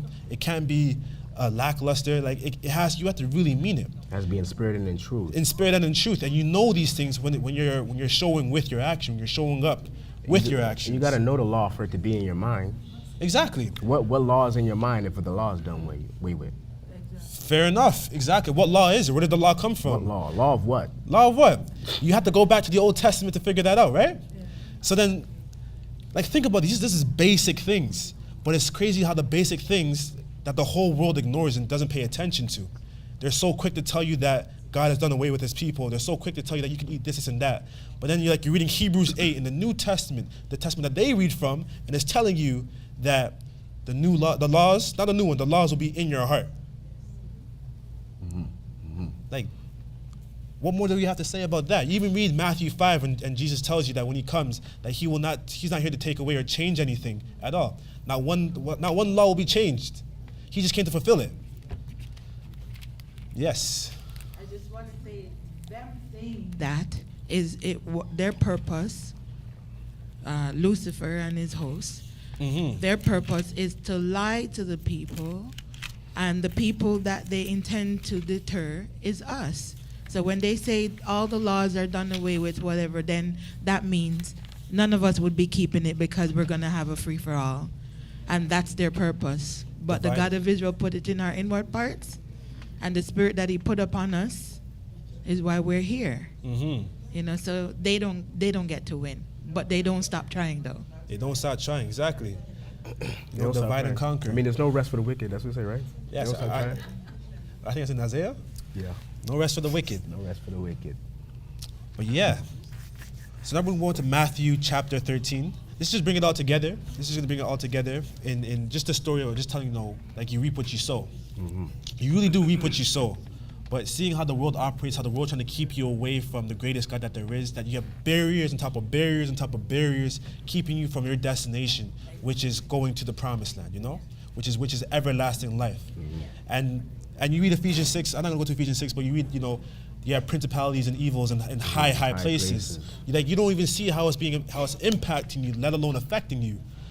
And it could be in all sorts of forms, whether it's the love of money, whether it's women, whether it's partaking in drugs and alcohol, etc. They all come and just secretly try to get at you, slowly chipping at you. And before you know it, you're building up an altar up to Baal. Right. It's very crafty. And sometimes you wouldn't even know what you're doing. Because it's just we go back to the origins of why you do certain things. Yeah. And you could be participating in a spiritual practice and you don't even know it. You just think that I'm just out here. I'm just out here just busting bottles. But you're participating in something that the origins of that is in worship to a different entity. And that's the Right? condition of the black community today. That's the condition of the forgotten Israelites today. You know, they all, again, I'm gonna tell you what they're gonna say. Why do you do Christmas? Oh, it's a family thing. But they know it's pagan. Like, you know it's pagan. It's not even biblical. They And know you're it's doing pagan it. too. That's the crazy. That's the crazy part. So it's a presumptuous sin at this point. And I say presumptuous sin because you're still a part of that. The negative side of the contract is going to inflict on you because you still have that name. You still have that blood coursing through your veins. And so you have a responsibility for yourself, for your health, etc. But the crazy thing is you are aware. So once you're aware, you're guilty by default. Once you're aware, you're guilty by default. Yeah, that's what it says. When you read Leviticus, it says, and once you know, then you have sinned. So then what do you do about that? Like, what's the steps to fix these things? It's crazy what knowledge can do to you. Everyone wants to know, but not everyone's prepared to receive that truth and actually take action upon it. Not as a burden, there's a burden. That's there. Knowledge is a burden. Like, knowing is a burden itself. But we were speaking about the whole entire time, you know, about reaping what you sow, planting the seed, nurturing the flower, getting things ready for the growth of the fruit, you know, for the growth of the fruit. So let's read Matthew chapter 13, because this is where the parable comes from. All right. But this is the deep stuff right here. This is the deep- Chris, I'll let this you is the take it deep away, stuff. man. The same Matthew chapter 13. Yes, from verse 1. The same day went Jesus out of the house and sat by the seaside. A great multitude were gathered together unto him, so that he went into a ship and sat. The whole multitude stood on the shore. And he spoke many things unto them in parables, saying, Behold, a sower went forth to sow, and when he sowed, some seeds fell by the wayside, and the fowls came and devoured them up. Some fell upon stony places where they had not much earth, and forthwith they sprung up, because they have no deepness of earth.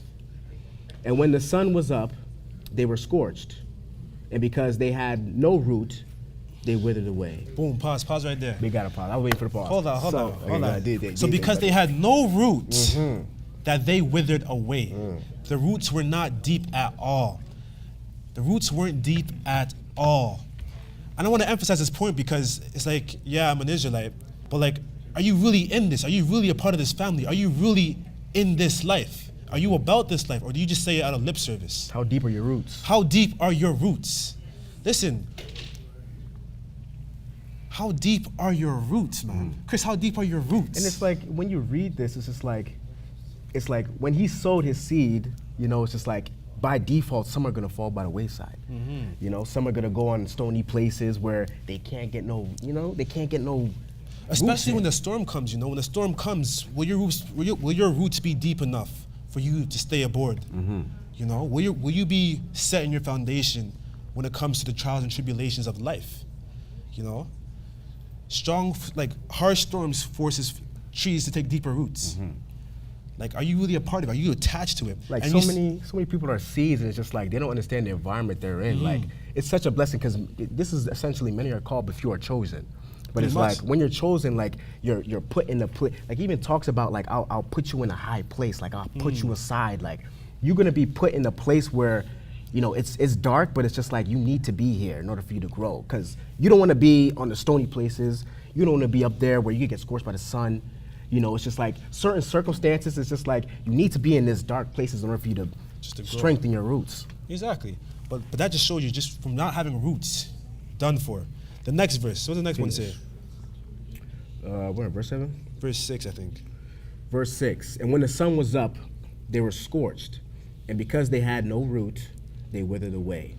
And some fell. And so keep in mind, so the roots in this context is like just they don't know who they are. They don't know the why. They're not really about this life. So they withered away once they felt a little heat, you know? Right. And this life you're gonna feel a lot of heat. You're gonna feel heat, you're gonna feel cold, you're gonna feel the strong wind, the lightning, the fire, the tornadoes. You name it, you're gonna feel it.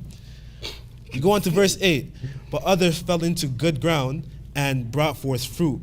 Oh, did I skip a verse?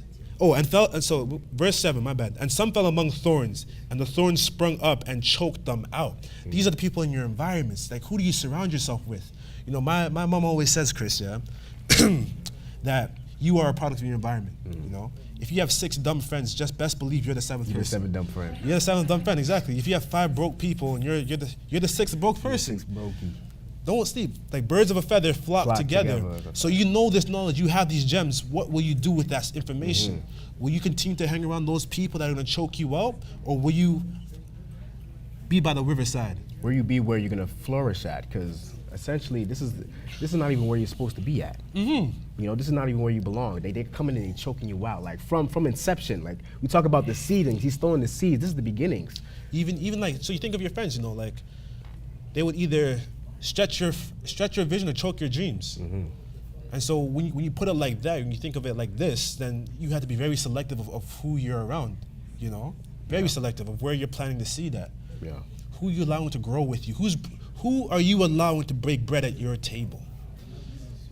Who's That's allowed the to break bread question. at your You know table? what I'm saying? Who is around you? Because it's like you could have a weed around you, and it's just like you could be in a good environment. Yeah. It's like that one weed to choke you out. One weed it takes. One weed to choke you out. Verse 8. Verse number 8.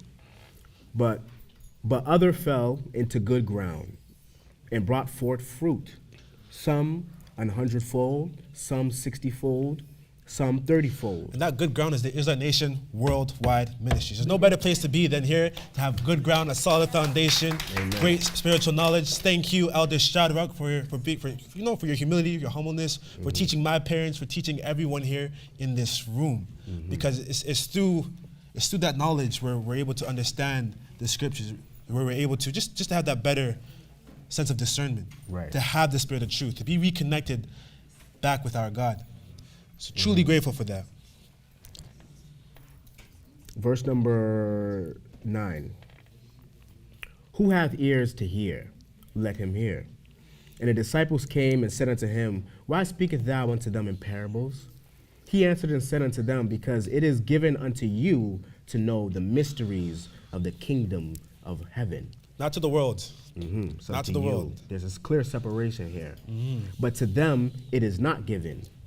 For whosoever hath, to him shall be given, and he shall have more abundance. But whosoever hath not, from him shall be taken away even that he hath.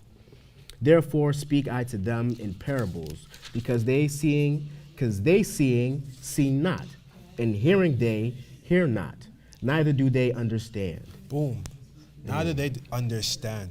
So just imagine all the people around the world that are claiming to understand this stuff. They're claiming that they have a whole degree in Bible information and Bible stuff. Right. There's and they're preaching. School for that. It's crazy.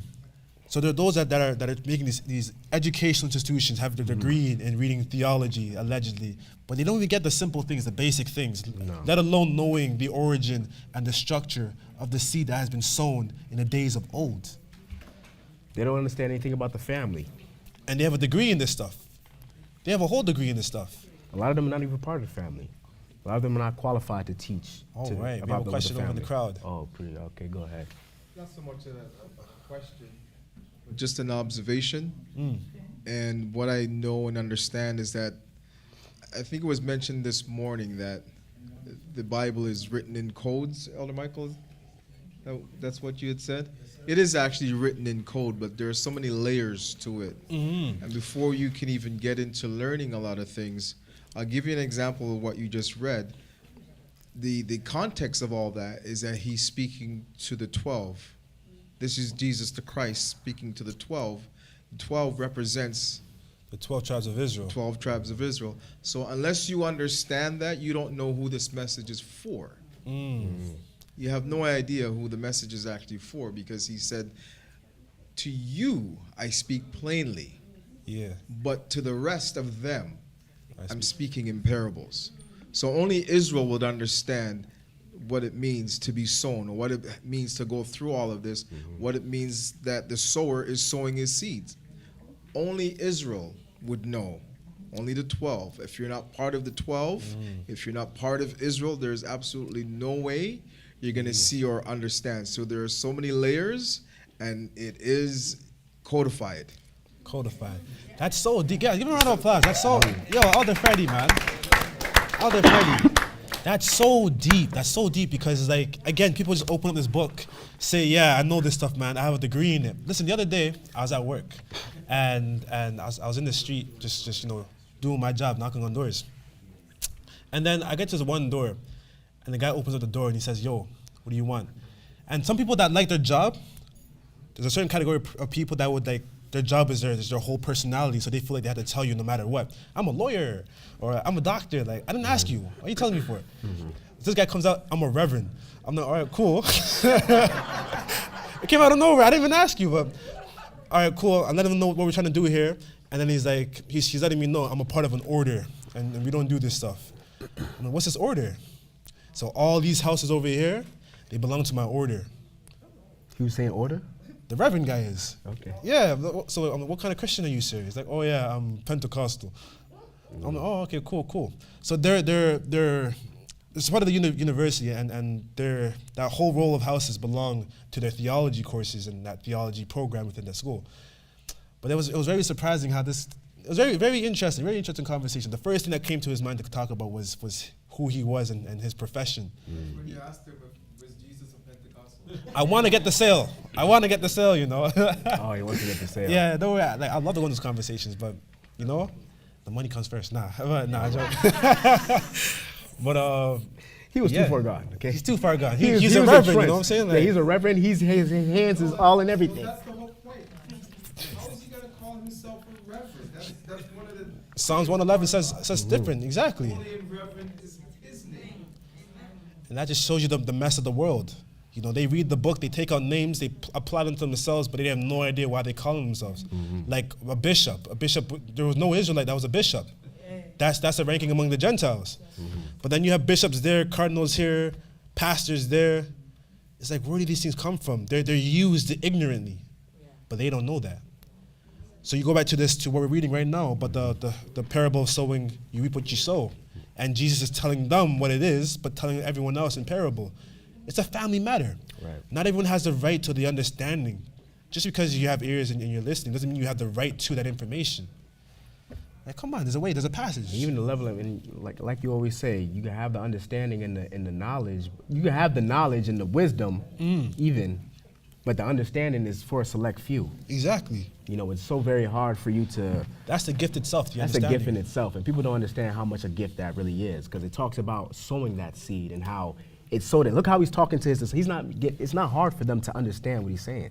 He's making it hard for the multitude to understand. But when he talks to his family, now it's just like, and it all plays into the relation between the God of Israel and us, and how he treats us, and how it's just like, oh, I understand. We talked about Abraham and how he's just like, I understand. That's your son Ishmael. I'm gonna treat you like you're my son. Like, how do you treat your son? How do you treat your family? He also shows understanding in his actions as well. The moment circumcised everyone, he didn't wait next week. He didn't wait for tomorrow. He did it the day of. Because he understood this was a law, an order given by the greatest God that there is. He had humility. He had the foresight to see the greatness of what he was partaking in. What more do you have to say to that? Right, the discernment. Well, a lot of people don't have that. Like, some people could be in situations, two people could be in the same situation, and they'll take two different things from that situation. Exactly. But he understood, like, this is an opportunity. Not even just like this is an opportunity, but just like, this is God. This is God. Like, what am I waiting around for? Exactly. Verse 14. Verse 14. And in them is fulfilled the prophecy of Isaiah, which saith, by hearing ye shall hear, and shall not understand, and seeing ye shall see, and shall not perceive.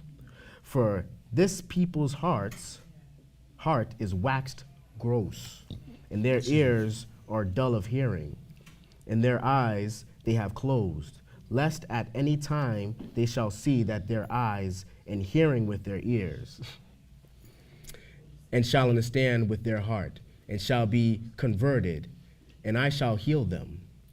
But blessed are your eyes, for they see, and your ears, for they hear. Exactly. So just it tells you like that, because you can hear and see, and you have the understanding. That's what makes you blessed. That you understand it. That's what makes you blessed. Not just reading it, not just having the knowledge of it, but you understand it. Everyone always says, oh, this interpretation of that interpretation of this, blah, blah, blah. But do you understand it? is what truly matters. And we went all the way to the beginning of the book just to talk about Genesis, because it's simple understanding that will put you years and years and years ahead of everyone else. It was just the two chapters that just show you the solidity and the foundation of Israel and us as a people. And it's literally just disproved what everyone else was saying about the 4 books when it comes to Islam. Just from having that little small understanding. Look how far it took us. The basics matters the most. The basics matter the most. The foundation is where it's at. Verse 16. But blessed are your eyes, for they see, and your ears, for they hear. For verily I say unto you, that many prophets and righteous men have desired to see those things which ye see, and have not seen them, and to hear those things which ye hear, and have not heard them. Hear ye therefore the parable of the sower. When any one heareth the word of the kingdom, and understandeth it not, then cometh the wicked one, and catcheth away that which was sown in his heart. This is he which receiveth seed by the wayside. But he that receiveth the seed into stony places, the same is he that heareth the word, and anon with joy receiveth it. Anon with joy receiveth it. Yet hath he not root in himself, but dureth for a while. For when tribulation or persecution ariseth because of the word, by and by he is offended. So yeah, stop right there. So it's telling you by how you're planted, it shows you the outcome of your situation. Just even reading that one right there, when situations come, when things get hard or difficult in life, they're not planted. There's no roots. They're not sunk in. They're not deep into this culture, into their religion, and boom, they're easily plucked out. No effort whatsoever, because they lack a foundation for to be a part of this team, to be a part of this nation, to be a part of this ship. And it tells you how the wicked one just comes and takes them away. The devil makes use for idle hands. That's a fact. And there's a saying that you only could go as high as low as you've gotten. And that even plays into just the whole analogy of just reaping what you're sowing, and just the deeper the roots are, the bigger the tree is. And in relation to what we talked about earlier, about how everybody benefits through grace for that tree. Exactly. And how important it is. It really is important for that tree to get that nutrients for everybody's sake. Because what's gonna happen if not that? Like, how is the world gonna be if we're not the head and not the tail? Like, what kind of world is that? Now, just to finish this up real quick, just the last 2 verses, 22 and 23. He also that receiveth seed among the thorns is he that heareth the word, and the care of this world, and the deceitfulness of riches choke the word, and he becometh unfruitful. And he that receiveth seed into the good ground is he that heareth the word, and understandeth it, which also beareth fruit, and bringeth forth some 100-fold, some 60-fold, and some 30. Boom. And that's the foundation right there, just the ground that the seed is sown on. The ground matters. The foundation matters. Where you plant that seed has to be intentional. How you plant that seed has to be planned. You can't just throw it anywhere. You can't just throw it in the bushes where it can get choked up by thorns. You can't just throw it in the rocks where the roots won't take root. You have to place it in a place where you know it's gonna sink in deep, and when that tree grows, it's gonna bear fruit. Right, even sinking in deep in what type of soil, like what type of soil? Like, is that soil by the river?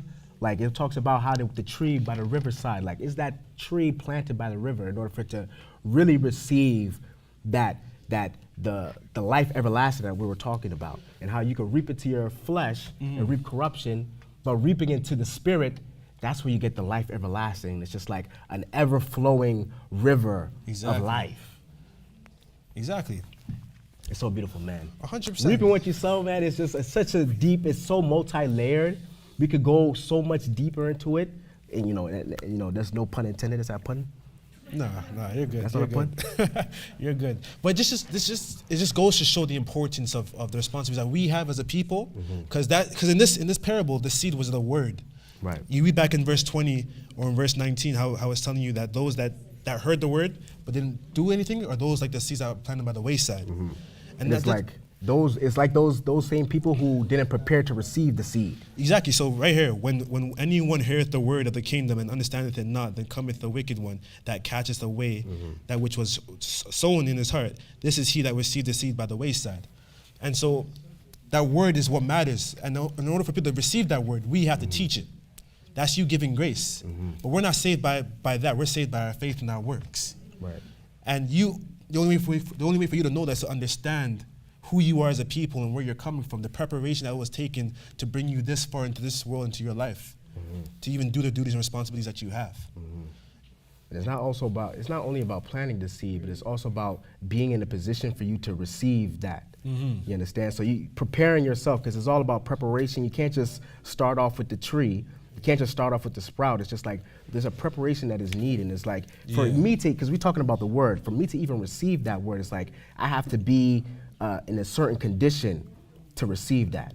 Right? Exactly. I got to be in a place where that seed can come and that seed can flourish and receive its nutrients. I continue to water that seed. Couldn't say it better myself. But thank you guys all for joining us today. The title of this story, or the title of this message was From Seed to Fruit, the journey of reaping what you sow. You know, it all starts from what you plant. What will you create tomorrow? The intent behind it. And so we appreciate you all just tuning in here in cyberspace, and even for all the brethren here that have, just partaken and engaged in this conversation. But it really does matter, like where your heart is, your feet does not hesitate to go. Your actions will always speak louder than your words. We see the same thing over and over and over again. But that's the moral of the story. Let your actions speak louder than your words. But other than that, good night, good day. Peace. And peace.